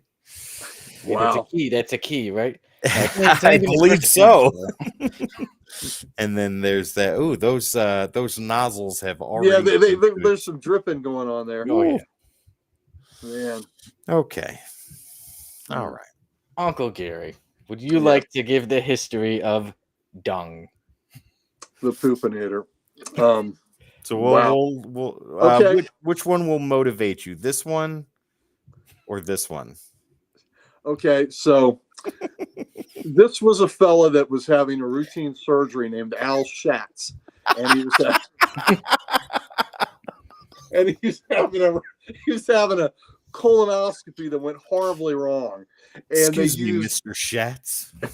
They used irradiated snake to go up into his colon to check his colon, but it caused all the workings of his of his intestines to work in overdrive from that point on, that the irradiation made them work at such a high level that he was constantly producing copious amounts of excrement. And to do that, he would have to eat all the time. And the thing is, he couldn't maintain this in his body. And so he had to have this exoskeleton built where he could channel the extra excrement that he had, and he could use it and funnel it and channel it and expel it at high velocity and at high volume. And he decided to not be a superhero, but he would be a super villain, because he didn't think anyone would like a shit-based hero. Oh my God, Keith Ladies hates and gentlemen, female Al counter. Stats. Keith dislikes his female counterpart, Miss Pink Eye. Oh man. You know how you get pink eye, right, ladies and gentlemen? You get poop in your eye. Evidently. That's so great. I love our audience. They are so amazing. I do. Gary, Mr. Schatz, Mr. Al Schatz. Jeez. Pretty good name, right? Excuse me, Mr. Schatz. It appears Mr. you have Schatz. you'd yourself. What? You've soiled yourself. No, that's my name, Schatz. Before I get to the real history, I'll have you can read that comment. Wait a minute. I'm too busy cracking jokes here. If he need Jeez, Snoop, you're killing me here. If he needed extra power, he'd eat corn and peanuts, which is how he hooked up with the veggie lever. My Lord. There you go. There you go. It all comes together. The whole episode comes together. It's the circle of poop. Full circle, ladies and gentlemen. Full circle. Poop. Yeah. Oh my God. And can't forget Sandman's, I'm broke. There you go. Yeah. I have been broken today. Well, see, Jesus. Sandman with the butt shot might have been the one that could help, solidify what he was shooting out there. Made him a little more solid. Keith says, to be fair, would he really smell better than Swamp Thing? He would smell a lot worse than Swamp Thing. Swamp Thing smells like dank swamp, but he doesn't smell like shit. There's no other way to put it. Oh. You wouldn't step in moss and go, God damn it, I stepped in some swamp. Not again. Yeah, not again. I wouldn't be happy. I wouldn't be happy, the but swamp off my feet. Yeah, but not as angry as Coop. Some bog. Oh my God, Sonny, what is the real history of this guy? Okay, we ready for Dung? Yes. He hails from where I live, Chicago, Illinois. There isn't so much. His height is around 6 foot. His weight is unknown. His eyes are brown. His hair is brown. His date of birth is unknown. Yeah, of course it's all brown. All brown. But there's a little more to him. And this is from the wiki.Savage Dragon. It says Dung was one of many freaks that were dissatisfied with the way that Overlord was running the Vicious Circle. He joined up with Cyberface's rival faction, the Annihilators, and eventually assisted him in. That's their messed up, not mine. Him in claiming the leadership of the criminal organization. Dung remained with the group from that point onwards. He's obviously a villain of Savage Dragon, yet throughout his years of service, Dung has taken part in numerous assaults on the behalf of the Vicious Circle. He aided in the defense of Chicago when the Martians invaded, fought at the White House when Cyberface was being deposed, and was part of the superhuman army gathered by Mr. Glum during his reign. Dung is later seen at a Vicious Circle meeting where he exclaims that the word is out that Overlord is out to destroy the Vicious Circle due to the headlines from Gossip Rag. Smart. He takes his lessons from Gossip Rag. I love these characters' names. At this point in time, Dung had aged considerably and and now he had gray hair. He had a gray beard. I did see later on he did have a gray hair as well. It is soon discovered that Dung has 2 daughters named Blossom and Dumpling. Now, I decided to look into this. Blossom and Dumpling, you know how he right? He still has like a human face, but he shoots out feces. Blossom and Dumpling are literally just huge feces creatures. So they're 2 lovely young ladies. So especially Dumpling. Oh my Dumpling God. and Blossom. They're always arguing with each other. He's like, girls, get along. They were not born. Figure your shit out. No, there you go. Get your shit together. Cut This the is- shit. Yeah. This is gonna surprise you guys. Did they ever frighten one another and scare the shit out of each other? No, they just beat the crap out of each other. Oh, there you go. This is gonna come as a huge surprise, guys. But It Blossom and usually Dumpling, does. they were not born through normal means. As No, Dung I created, bet not. he Were they a created butt them. baby? He created them to fill the void in his wife's life as she was not able to produce children. However, his wife rejects them all and leaves them all behind. Oh my god. So sometimes his mother spends time with them. But here's the I like how you said leaves them behind. that's what it say. I'm just reading what it said. So she didn't rear them? Oh my She just god. left him behind, didn't even pay attention. No wipe. She didn't wipe any tears. They were nothing. butt babies. Yes, they Oh yeah, were. butt babies for sure. Took the Browns to the Super Bowl. That's right. That's right. Maybe one day. But guys, let's get serious. Okay. About to get sad. Oh, that's a big ask. Cut the crap. Cut the crap, guys. It's about to get serious. That's a crap. Okay. Dung later bleeds. He bled to death when he is hit by the negation of Chicago, causing him to bleed out through his arms. So Wow. Not his Yes. rectum. in Savage Dragon, no, maybe it wasn't shown. Savage Dragon number 5 saw the first appearance of Dung, and in I Savage might actually Dragon, have that issue. there you go. In Savage Dragon 248 was the death of Dung, where his mother also took the daughters and they left Chicago. What issue was the death of Dung? Savage Dragon 248. He made it 248. that So far. Dung made it a long way. Yeah. Okay. I heard. Wow. Yeah, So Dung is dead. He's done, but his daughters, Dumpling and Blossom, the two huge. They live You know on. what? You know what? They live on. Yeah, There you go. I heard they were turds. Big piles are. of shit. They're turds. they truly are. Truly, you can even look it up. If you Snoop, want to see. Jesus Christ, man. Wrecked him. Damn near killed him. And it did. It truly did. Oh, if you ever get to meet Chris, he is a character. I Buddy. can't wait. Oh, It'll be a great day. Listen, he came up here and stayed a week with me and Mike. We were hanging out for a week. My face hurt from laughing all day. Oh week, my god. hanging with that Joker. So, oh my god. we love the jokes, so keep them coming. We're more than fine with them. But yeah, so that's it. That is how Dung died. Everyone, Mm. I'm gonna ask what I usually ask, but I think I kind of know everyone's answer. If we think Dung makes it out of the F list, No. He's on the so it's shit a list. yes from Uncle Gary. He's on the There it shit is. list. There we go. So he's out of the F list and he's on to that list. Wah, wah, wah, wah. Tim, what about you? No, I'm with Gary. He's on the shit list permanently. Yeah, This He's character next stinks. he truly does. And yeah, to me, I say he stays on both. He stays in the list you mentioned, and I think Dung will always stay on the F list. Yeah. Hey, he'll be there with Heavy Flow. Is that, there you go. Perfect Is F, couple. does F stand for fecal? And Yeah, and fluff. in his case, it does. Yes. Wow. Man. If Snoop's got another comment, I'm gonna lose it. Yeah, he does. There we go. That's perfect. Okay, there you go. I can't take much more, man. My Listen. face is gonna fall off. I'll tell you, to give you an idea, two of his favorite characters are Booster and Beetle. And their That's relationship. wonderful. So he is, that'll give you an insight on him. Oh Those my all things God. JSA too, but Oh. Booster and Beetle. Oh man, That's Yeah. We'll have great. to review a Booster Gold and wait a Blue minute. Beetle sometime. wait a minute. I remember an incident where old Snoop there. I think he almost blew up a bathroom in a restaurant, and we had to get the hell out of there because of what he did to that bathroom. Oh And we had to go quickly. So Blue, apparently he did too. yeah, So They thought yeah, Dung had come into the restaurant. that's right.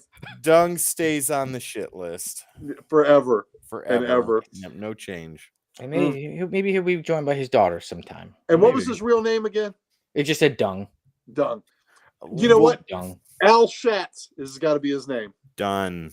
Yeah. Oh shit. Yeah. Oh, shit. We don't know, so that's what we'll be going with. Yeah, for today. Wow. What a character he is. But speaking of things that smell a teeny bit better than Oh, dung, Yeah. Swamp Thing. I can't believe that's their character. Wow, that's Let's do this. that was great. That was great. I was all for you. I said I'm saving him until Uncle Gary's back You on know the what? show.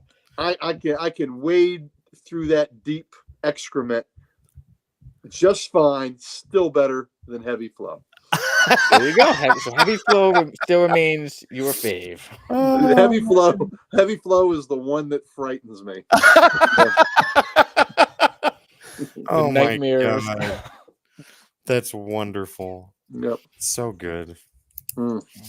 But somebody more classy than Heavy Flow and Dung is Swamp Thing. Maybe he doesn't smell the best, but hey, he tries. There That's you go. So, everyone, that brings us to our review. And today we are reviewing Swamp Thing number 9. Mm-hmm. And what's the Tim. title of this issue, Yeah. Sonny? Something number 9, The Stalker from Beyond. There it Look is. at that. Uncle Gary's got Ladies it. and gentlemen. So before I get into the two people that worked on this book, Snoop has a beautiful comment. If he crapped in the past, would he be a Shatner? He absolutely would, Snoop. There Thank you so go. much. He would.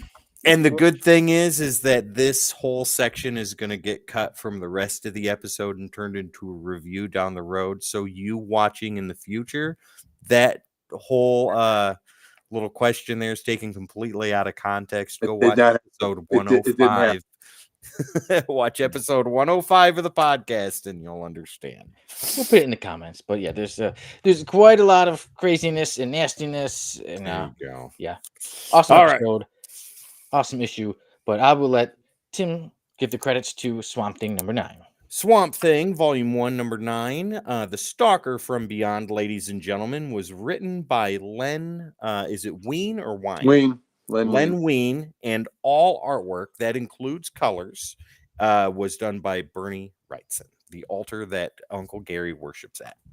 Oh, look, so here's a nice hardback book. You want to see something cool? Yeah. For Gary. Oh, wow. That is wonderful. My only regret is I don't have Len Wein's signature. I wasn't able to meet him. But Bernie, I met him once.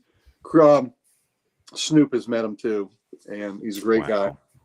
Yeah. All right. Sonny, what's this issue about, dude? I will give us a little run through of a lot of this story.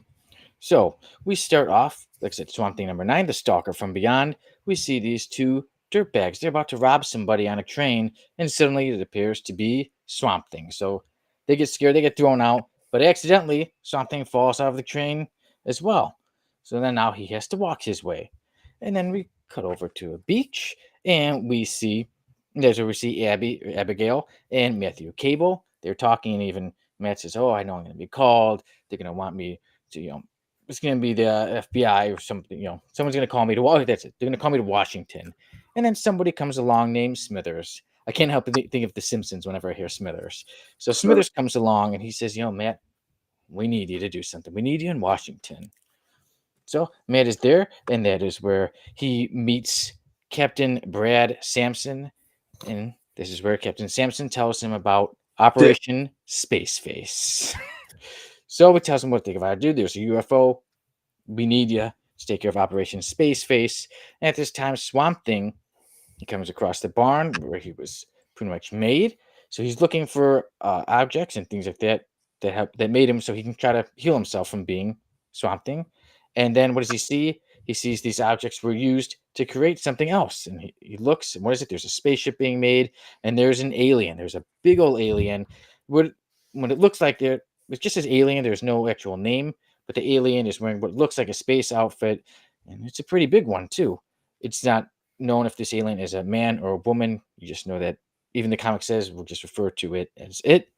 So Swamp Thing and this alien, there's a bit of misunderstanding. As soon as they see each other, they start fighting, and it's quite an interesting fight as the alien seems to zap Swamp Thing's arm off, but Swamp Thing just heals it, breaks the gun, but with a huge kick. There's the alien. Yeah. There we go. The alien. Yeah. The big old alien. The alien, I think they even say, has almost looks like elephant trunks for feet, huge, and gives Swamp Thing quite a kick. But then the alien suddenly, when Swamp Thing is out, almost seems to feel bad. Like it doesn't realize, like, oh, it kind of feels bad. So it takes Swamp Thing and lightly puts him back into the swamp. Yep. And at this time, we have the other soldiers, Captain Samson and his soldiers. They find the alien, and his guy O'Reilly goes up. They say, O'Reilly, don't go up to it. And one punch from the alien pits him out. But the alien, again, stops. And then they capture the alien. The alien doesn't try to fight back. And then throughout this time, they're trying to decide what to do. And the soldiers eventually even start to fight when one of them goes to kill the alien. But it's Swamp Thing who quickly saves this alien. So, yes, Swamp Thing has recovered. And all the soldiers are fighting each other. Some think the alien should just be dead. Some think, like, hey, leave it. Our orders were to take it back alive. And at this time, Swamp Thing takes the alien and rescues it. And then I will stop my review right there. I will stop my run through right there. I will not give away the full ending. So, for me, Swamp Thing issue number 9, The Stalker from Beyond.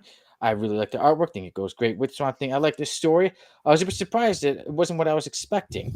Especially with that cover, that the iconic Swamp Thing cover that I love, and I know Uncle Gary loves. Favorite of all time. Yes, that's right. As soon as I see it, I was thinking of you. I was a bit surprised at how important the alien, to me, almost seems like the main character of the story.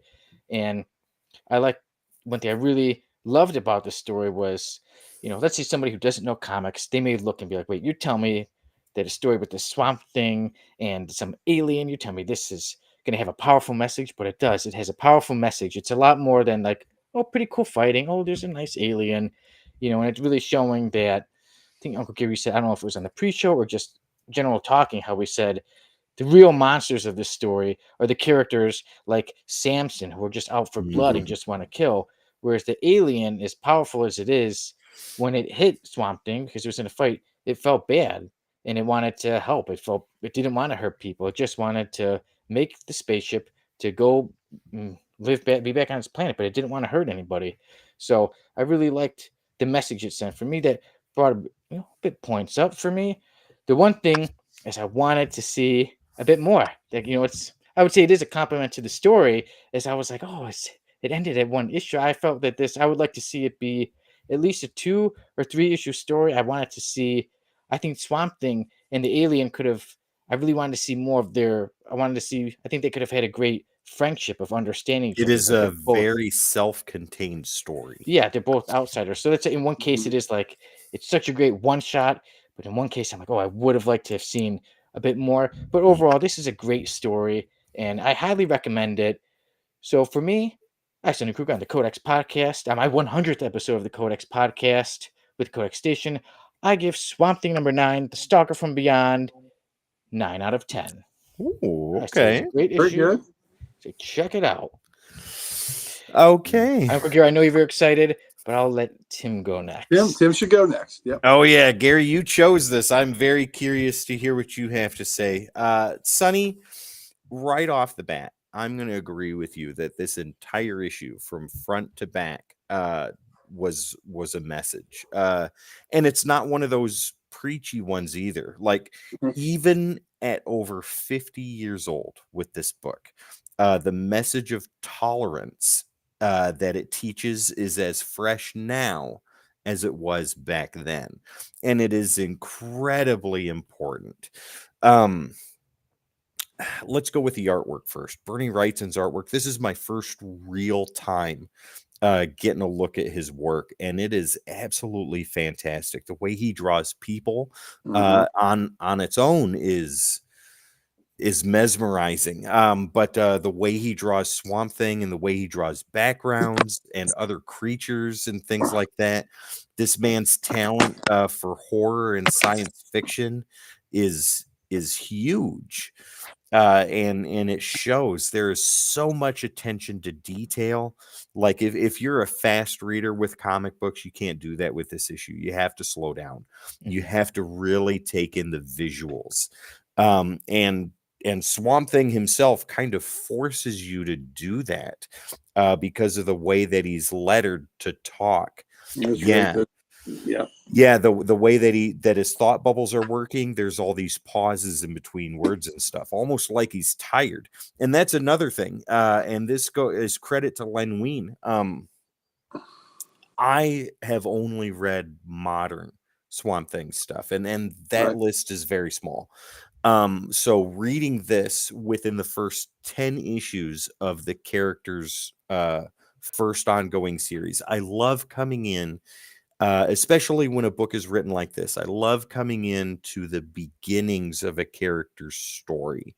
And when you come into like issue 9, for example, and you don't feel left out and you don't feel like you have no idea what's going on and you don't feel like you are completely missing the point from first box, right? First piece of artwork, first words all the way to the end. I felt very engrossed in the story. I was entranced by the visuals, by Wrightson. Wein's writing kept me going. This book was amazing, and if you've never read Swamp Thing, you will be caught up by the end of the issue, and you'll be in the know like everybody else is. I'm glad I read this, Gary. I'm glad you recommended it. This is a great issue. The Stalker from Beyond, it's a mixture of horror and thriller and science fiction, and I thank you for that. So I think it's a no-brainer. Artwork and writing together, this gets a very well-deserved 10 out of 10 from me. Highly recommend. 10 for Love 10. it. Yeah. Snoop yeah. here says his black and white work is even better. Frankenstein, Alive Alive was a masterpiece. And Sonny, Sal says, hey, guys, did I miss the action figures yet? Oh, yes. You missed quite a lot, but yeah, you can always Yeah. go back and rewatch the That's right. episode. There you 'cause go. Sal, if I got a book to show, you'll see it on Comics Unleashed this week. Oh, my God. Oh, yeah. Yeah. You're in for a treat, or You're something, in for a treat. Hot Something butter. healthy. Yep. Yeah. healthy treat. But yeah, Gary, what do you got, man? This is like your issue here. What do you have to say? So, of course, I would rather y'all read this starting with House of Secrets 92, which was a standalone story by Len Wein and Bernie Wrightson. And then when it was so successful, they wanted a Swamp Thing series. So the Swamp Thing in House of Secrets 92 is not Alec Holland. It was Alex Olson was the character of Swamp Thing. It was set in Victorian times. So this was modernized, set in current times. Alec Holland was the Swamp Thing. But the journey through. I picked 9. I originally had picked 9 and 10 because I thought they were really good examples of this. And I want to tell you that these stories it was gothic horror at its best. Bernie Wrightson, again, I worship at the altar of Bernie Wrightson. He is my favorite artist of all time.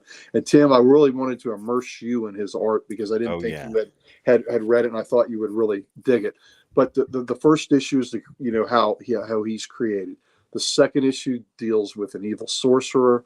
The third issue deals with a Frankenstein monster. The fourth issue deals with a werewolf. The fifth issue deals with witchcraft. The sixth issue deals with a robotic town of robots that kindly inventor has created. The seventh issue is the great Batman issue where he comes to Gotham and deals with an evil corporation. That was the seventh issue. The eighth issue deals with a demonic creature.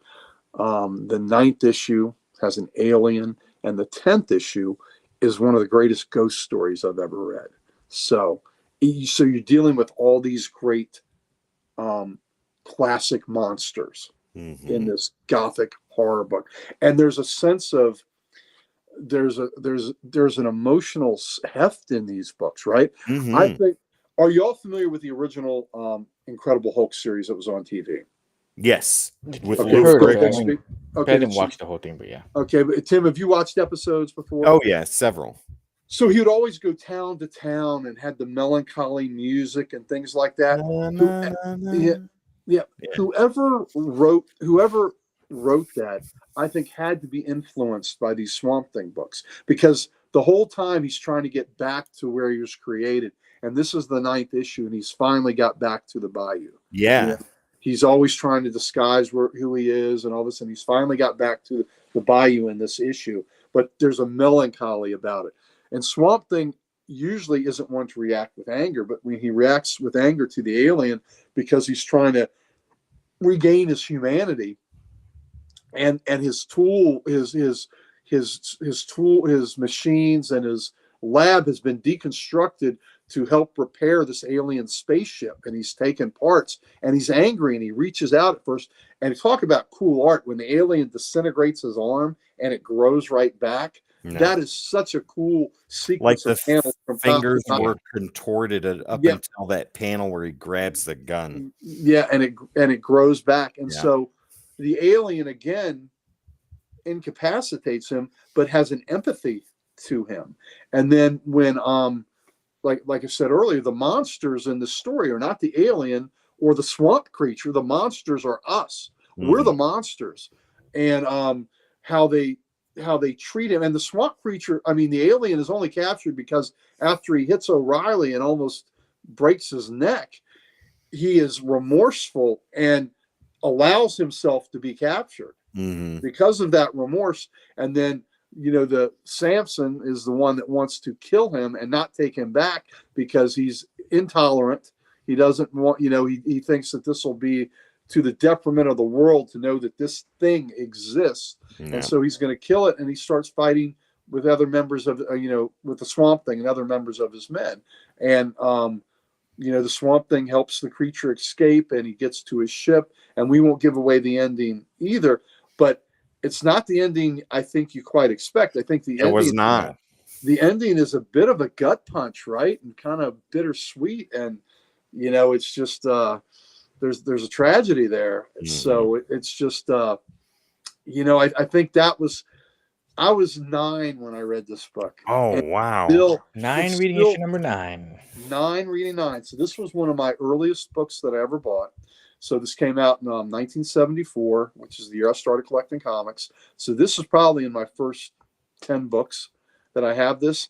And as a 9-year-old reading this, it just blew my mind. The art, I love monsters. I was always watching Creature Feature and stuff like that. But the monster that had the humanity that Alec Holland had. And then the alien had what we would call humanity, right? Even though it wasn't human, he had humanity and had good. And he just wanted to go home. He just wanted to go home, right? Like E.T., he just wanted to go home. And it's just a sad little story. And we're the assholes. We're the assholes. So yes, there was a great message there, and it was done in a way that didn't over preach it. It told a nice story. It told a really good story. And like I said, the ending of it isn't what you kind of would have expected, and right. it just, again, it just leaves you with a sense of melancholy. And I think, that's why happy endings aren't always the best. You know what I mean? Because I agree with that. You don't, especially with this. Yeah, you don't, it's more, it resonates more than a happy ending would have resonated, right? Oh, yeah. Yeah, so I was kind of hoping. I kind of wanted it though. But this is the type of issue that sticks with you, right? Yes, it sticks with you more, especially because of the ending. So and it's something that you can bring up, like when it's relevant, or as talking about some of the best issues ever written. You can bring this up as a showcase for that. Absolutely, which is why I thought this was a great one to introduce you to this character that I love so much. And I know when we had Brandon from Mon Comics on, who loves Man-Thing, he hasn't read these original Swamp Things. Ooh. And I challenged him to read these, and then let's have a discussion, because I really think you'll like them.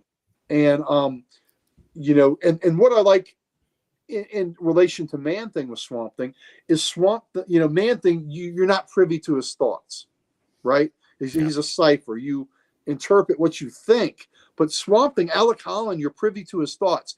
And when he speaks, and it's those orange things, this version of Swamp Thing had a lot of difficulty speaking. So it took great effort for him to form words. Which is why which is why it was like that. So he didn't speak very often, and it was guttural, and it was very hard for him to form those words. I think But the only word he actually said in the entire issue was "huh." yeah, I think that's the only spoken word he ever had. okay, yeah, there are other issues where he says a little bit, but he's Yeah. definitely not verbose like the Swamp Thing Yeah. you're used to, since then. But this is the original template, the template that the others were built off of, and I just think it's magnificent melding of fantastic writing. Len Wein's, there's not a bad word in this story. It's just so perfect, sets the scene, the narration, the characters' words, and then The the art. narrator is as much a part of this story as the rest of it is. Yes, Yeah. and Yeah. the art is just simply masterful. It is masterful. Pam says you're assholes. I just got here, so context. I think you guys are pretty great. Well, if you see what we put on the F list and the random panel, you may Pam. agree with what was said. Pam, you know what? We were talking about humanity in general, but yes. But after you see the inhumanity of what we discussed on the F list, you're going to probably say, yeah, you guys are assholes. Oh, and, my God. Well, and Pam, the in case you're with F-lister- us tomorrow for the Power Girl show, I want to apologize in advance for all the bad things that show won't give. So oh, my God. I should be better than I will be tomorrow, but I just can't. But back to Swamp Thing, back to the end of the route. I'm glad y'all really liked it. I'm glad to introduce y'all to what I think is one of the greatest runs of any comic ever. Swamp Thing 1, House of Secrets 92, and Swamp Thing 1 to 10. I think is one of the greatest runs of any book ever. And for me, 10, baby. Yes. 10 out of 10. 10 from Uncle Gary. I was going to say, if you didn't, I was Pam going to say, what says would get we a 10 are for you? forgiven. Thank you, Pam. Well, thank you, Pam. So, yes, I give Swamp Thing number 9, The Stalker from Beyond, 9 out of 10. Loved it. Wanted to see a little more. Tim and Uncle Gary give Swamp Thing number 9, 10 out of 10. 10 out of 10. Zombie Cat here says Swamp Thing is just such a cool character. I love what his character's become. He's there to protect the green. You know what? Amazing I actually character. do. I actually do really like the evolution of this character to be an avatar of the green, and he's so much more powerful than he was in this original iteration. No. But Zombie Cat, if you haven't read them, please read those original issues because it's just got a different flavor, a different feel, and and it's so worth it. And then you can appreciate the evolution that they have taken, where Alan Moore and others took this character since then. But man, those originals, it's much more of a personal story. It's much more insulated of Alec Holland. And I always love the monsters that have a man trapped inside, or that's been like the Thing. That's one reason you love the Thing, is because he's Ben Grimm, but his outward appearance is that creature. Alec Holland, his mind is trapped within that muck encrusted mockery of a man, is what they used to say. So I'm just thrilled to be able to introduce that to y'all, and I'm glad y'all loved it. I did too. I loved it. And like you were saying, I know you want us to also check out Swamp Thing number 10. I'm looking forward to it. We will get to reviewing Swamp Thing number 10 in a future episode of the Codex podcast. Like I said, Swamp Thing number 9, we highly recommend it. Check it out, everybody. Amazing issue. And yeah. And the thing about number 10, that was the last Len Wein Bernie Wrightson issue. That was it. Right. So that's got a little sadness there because of that. So yeah, we will definitely review that in a future episode and the Codex podcast. And now I also want to read the 1 through 10, like you said, because I love 9. I'm looking forward to checking out the others as well. There you go. There you go, Chris. And it's been collected many, many times. There's a wonderful Absolute edition that came out a few years ago that is beautifully done and remastered and all that. There are hardbacks of it, like my Roots of the Swamp Thing. This is out of print, but maybe you can find on eBay. But recently there was a Bronze Age Swamp Thing trade that came out that has the first 12 issues of Swamp Thing, or 13 issues, and the House of Secrets. That is very affordable. So, they are out there to, collected editions of this. Wonderful. I encourage you all to read them. Yes, so everybody. Hey, my birthday's coming up next month. It's affordable gifts, right? There you go. Dan who also shares my birthday. No, fantastic. So you guys can trade Swamp Thing gifts. Yeah. He says those Ween Wrightson issues were fantastic. They were. All right. Yeah, Dan had. I gave Dan the 9. He had to read it. I had to make him read it. Nice. Well, hey, I wouldn't even say if you say he had to read it. I'm sure he did not mind it one bit. No. As neither of us minded reading Swamp Thing No. number 9, and I'm sure we will be returning to it. I would love to check it out again because it's a great issue. And now we can mention that next week is the story that Tim picked out, and it will be Conan the Barbarian, the 2023 series, issues 1 through 4. That's right. Yeah. And it'll either be Gary next week or Sal or Dan. That is as of yet to be determined. We'll fight amongst that in the group chat later tonight. But don't forget, ladies and gentlemen, Jamie will be joining us for his final episode of the Codex podcast. Not the Codex station as a whole, just the podcast. His final episode of the podcast on April 17th. So please. How many episodes has he done with you, Sonny? I know how many I've done, but I'm not too sure how many Jamie's done. I'm not too sure how many Tim's done. So Jamie just couldn't do any more with you? I drove him off. I drove him away. He reached his limit and said he just can't do it anymore. Done. Yeah. I'm innocent. I don't know. I'm looking forward. I put all the blame on him. No, he takes all the blame. None on me. I think he got scared when he saw what you do to action figures. Oh my God. Get out while the getting was good.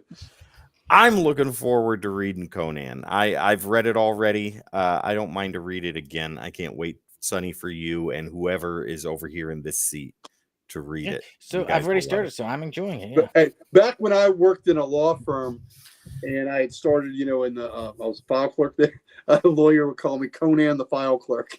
Oh my God. And you see what Dan says. Jamie got mad because Sonny went over to his house and broke all his toys. That actually wasn't me. That was our God. friend. We have a friend, Keith, and he actually went to Jamie's house and bit Jamie's Joker Hero Clicks head off. That was Keith, not me. He bit the head off. Yeah, so that wasn't me. Wow. That wasn't me. Yeah. So don't drink and play with Hero Clicks, or you might bite your heads off. So yeah, see, I don't do that. I'm good. But yeah, I'm looking forward to it. And everybody, thank you for joining us for another episode of the Codex Podcast, my 100th episode. So I've enjoyed all 100 episodes of the Codex Podcast I've done. I've enjoyed all the stuff I've done with the Codex Station. And I'm looking forward to doing plenty more. So thank you all.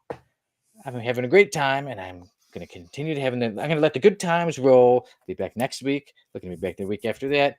And all that. Looking forward to reviewing more comics, showing you all more F-listers, seeing your mail calls of more comic books like Vegetable Lovers, and more random panel of the weeks. All of this stuff. There we go. Now I'm on the hunt for that. How dare you accuse Keith of what he did? Sorry, actually, there was another Keith. So sorry. There was another one, not you. And Pam says, "Congrats on 100, Sonny." Thank you very much. It has been truly a pleasure. It has been an honor for me to be here since the first episode with the Codex Podcast. I remember it was like something me and Jamie. Okay, you know what? It's going to be fun. We'll talk about some comic books, and it's truly something I love. And every week, Wednesday, I know now X-Men 97's out, so yes, I love Wednesdays even more. But Wednesday has become the Codex Podcast day for me, and I absolutely love it. I love coming here every week. Enjoying our thank you again.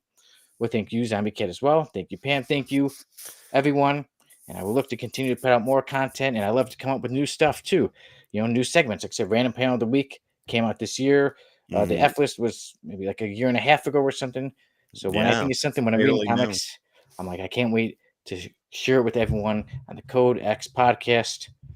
So for that, I say goodnight. I will see you all next week on another episode of the Code X podcast.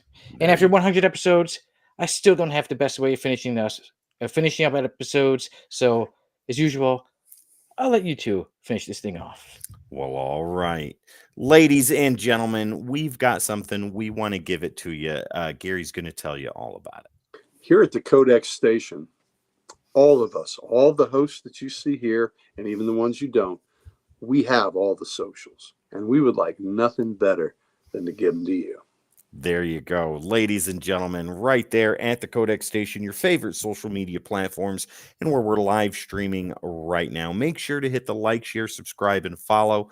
That is the greatest way that you can support this channel right here. It lets us know that you enjoy this type of long form content, and it encourages us to want to do this even more than we already do on a daily basis. So once again, at the Codex Station right there, ladies and gentlemen. And also, don't forget, go over to thecodexstation.com to get some merch, beat the team, and so much more. Once again, the Codex Station, thecodexstation.com. I'm so excited about it. I'm stumbling over my words.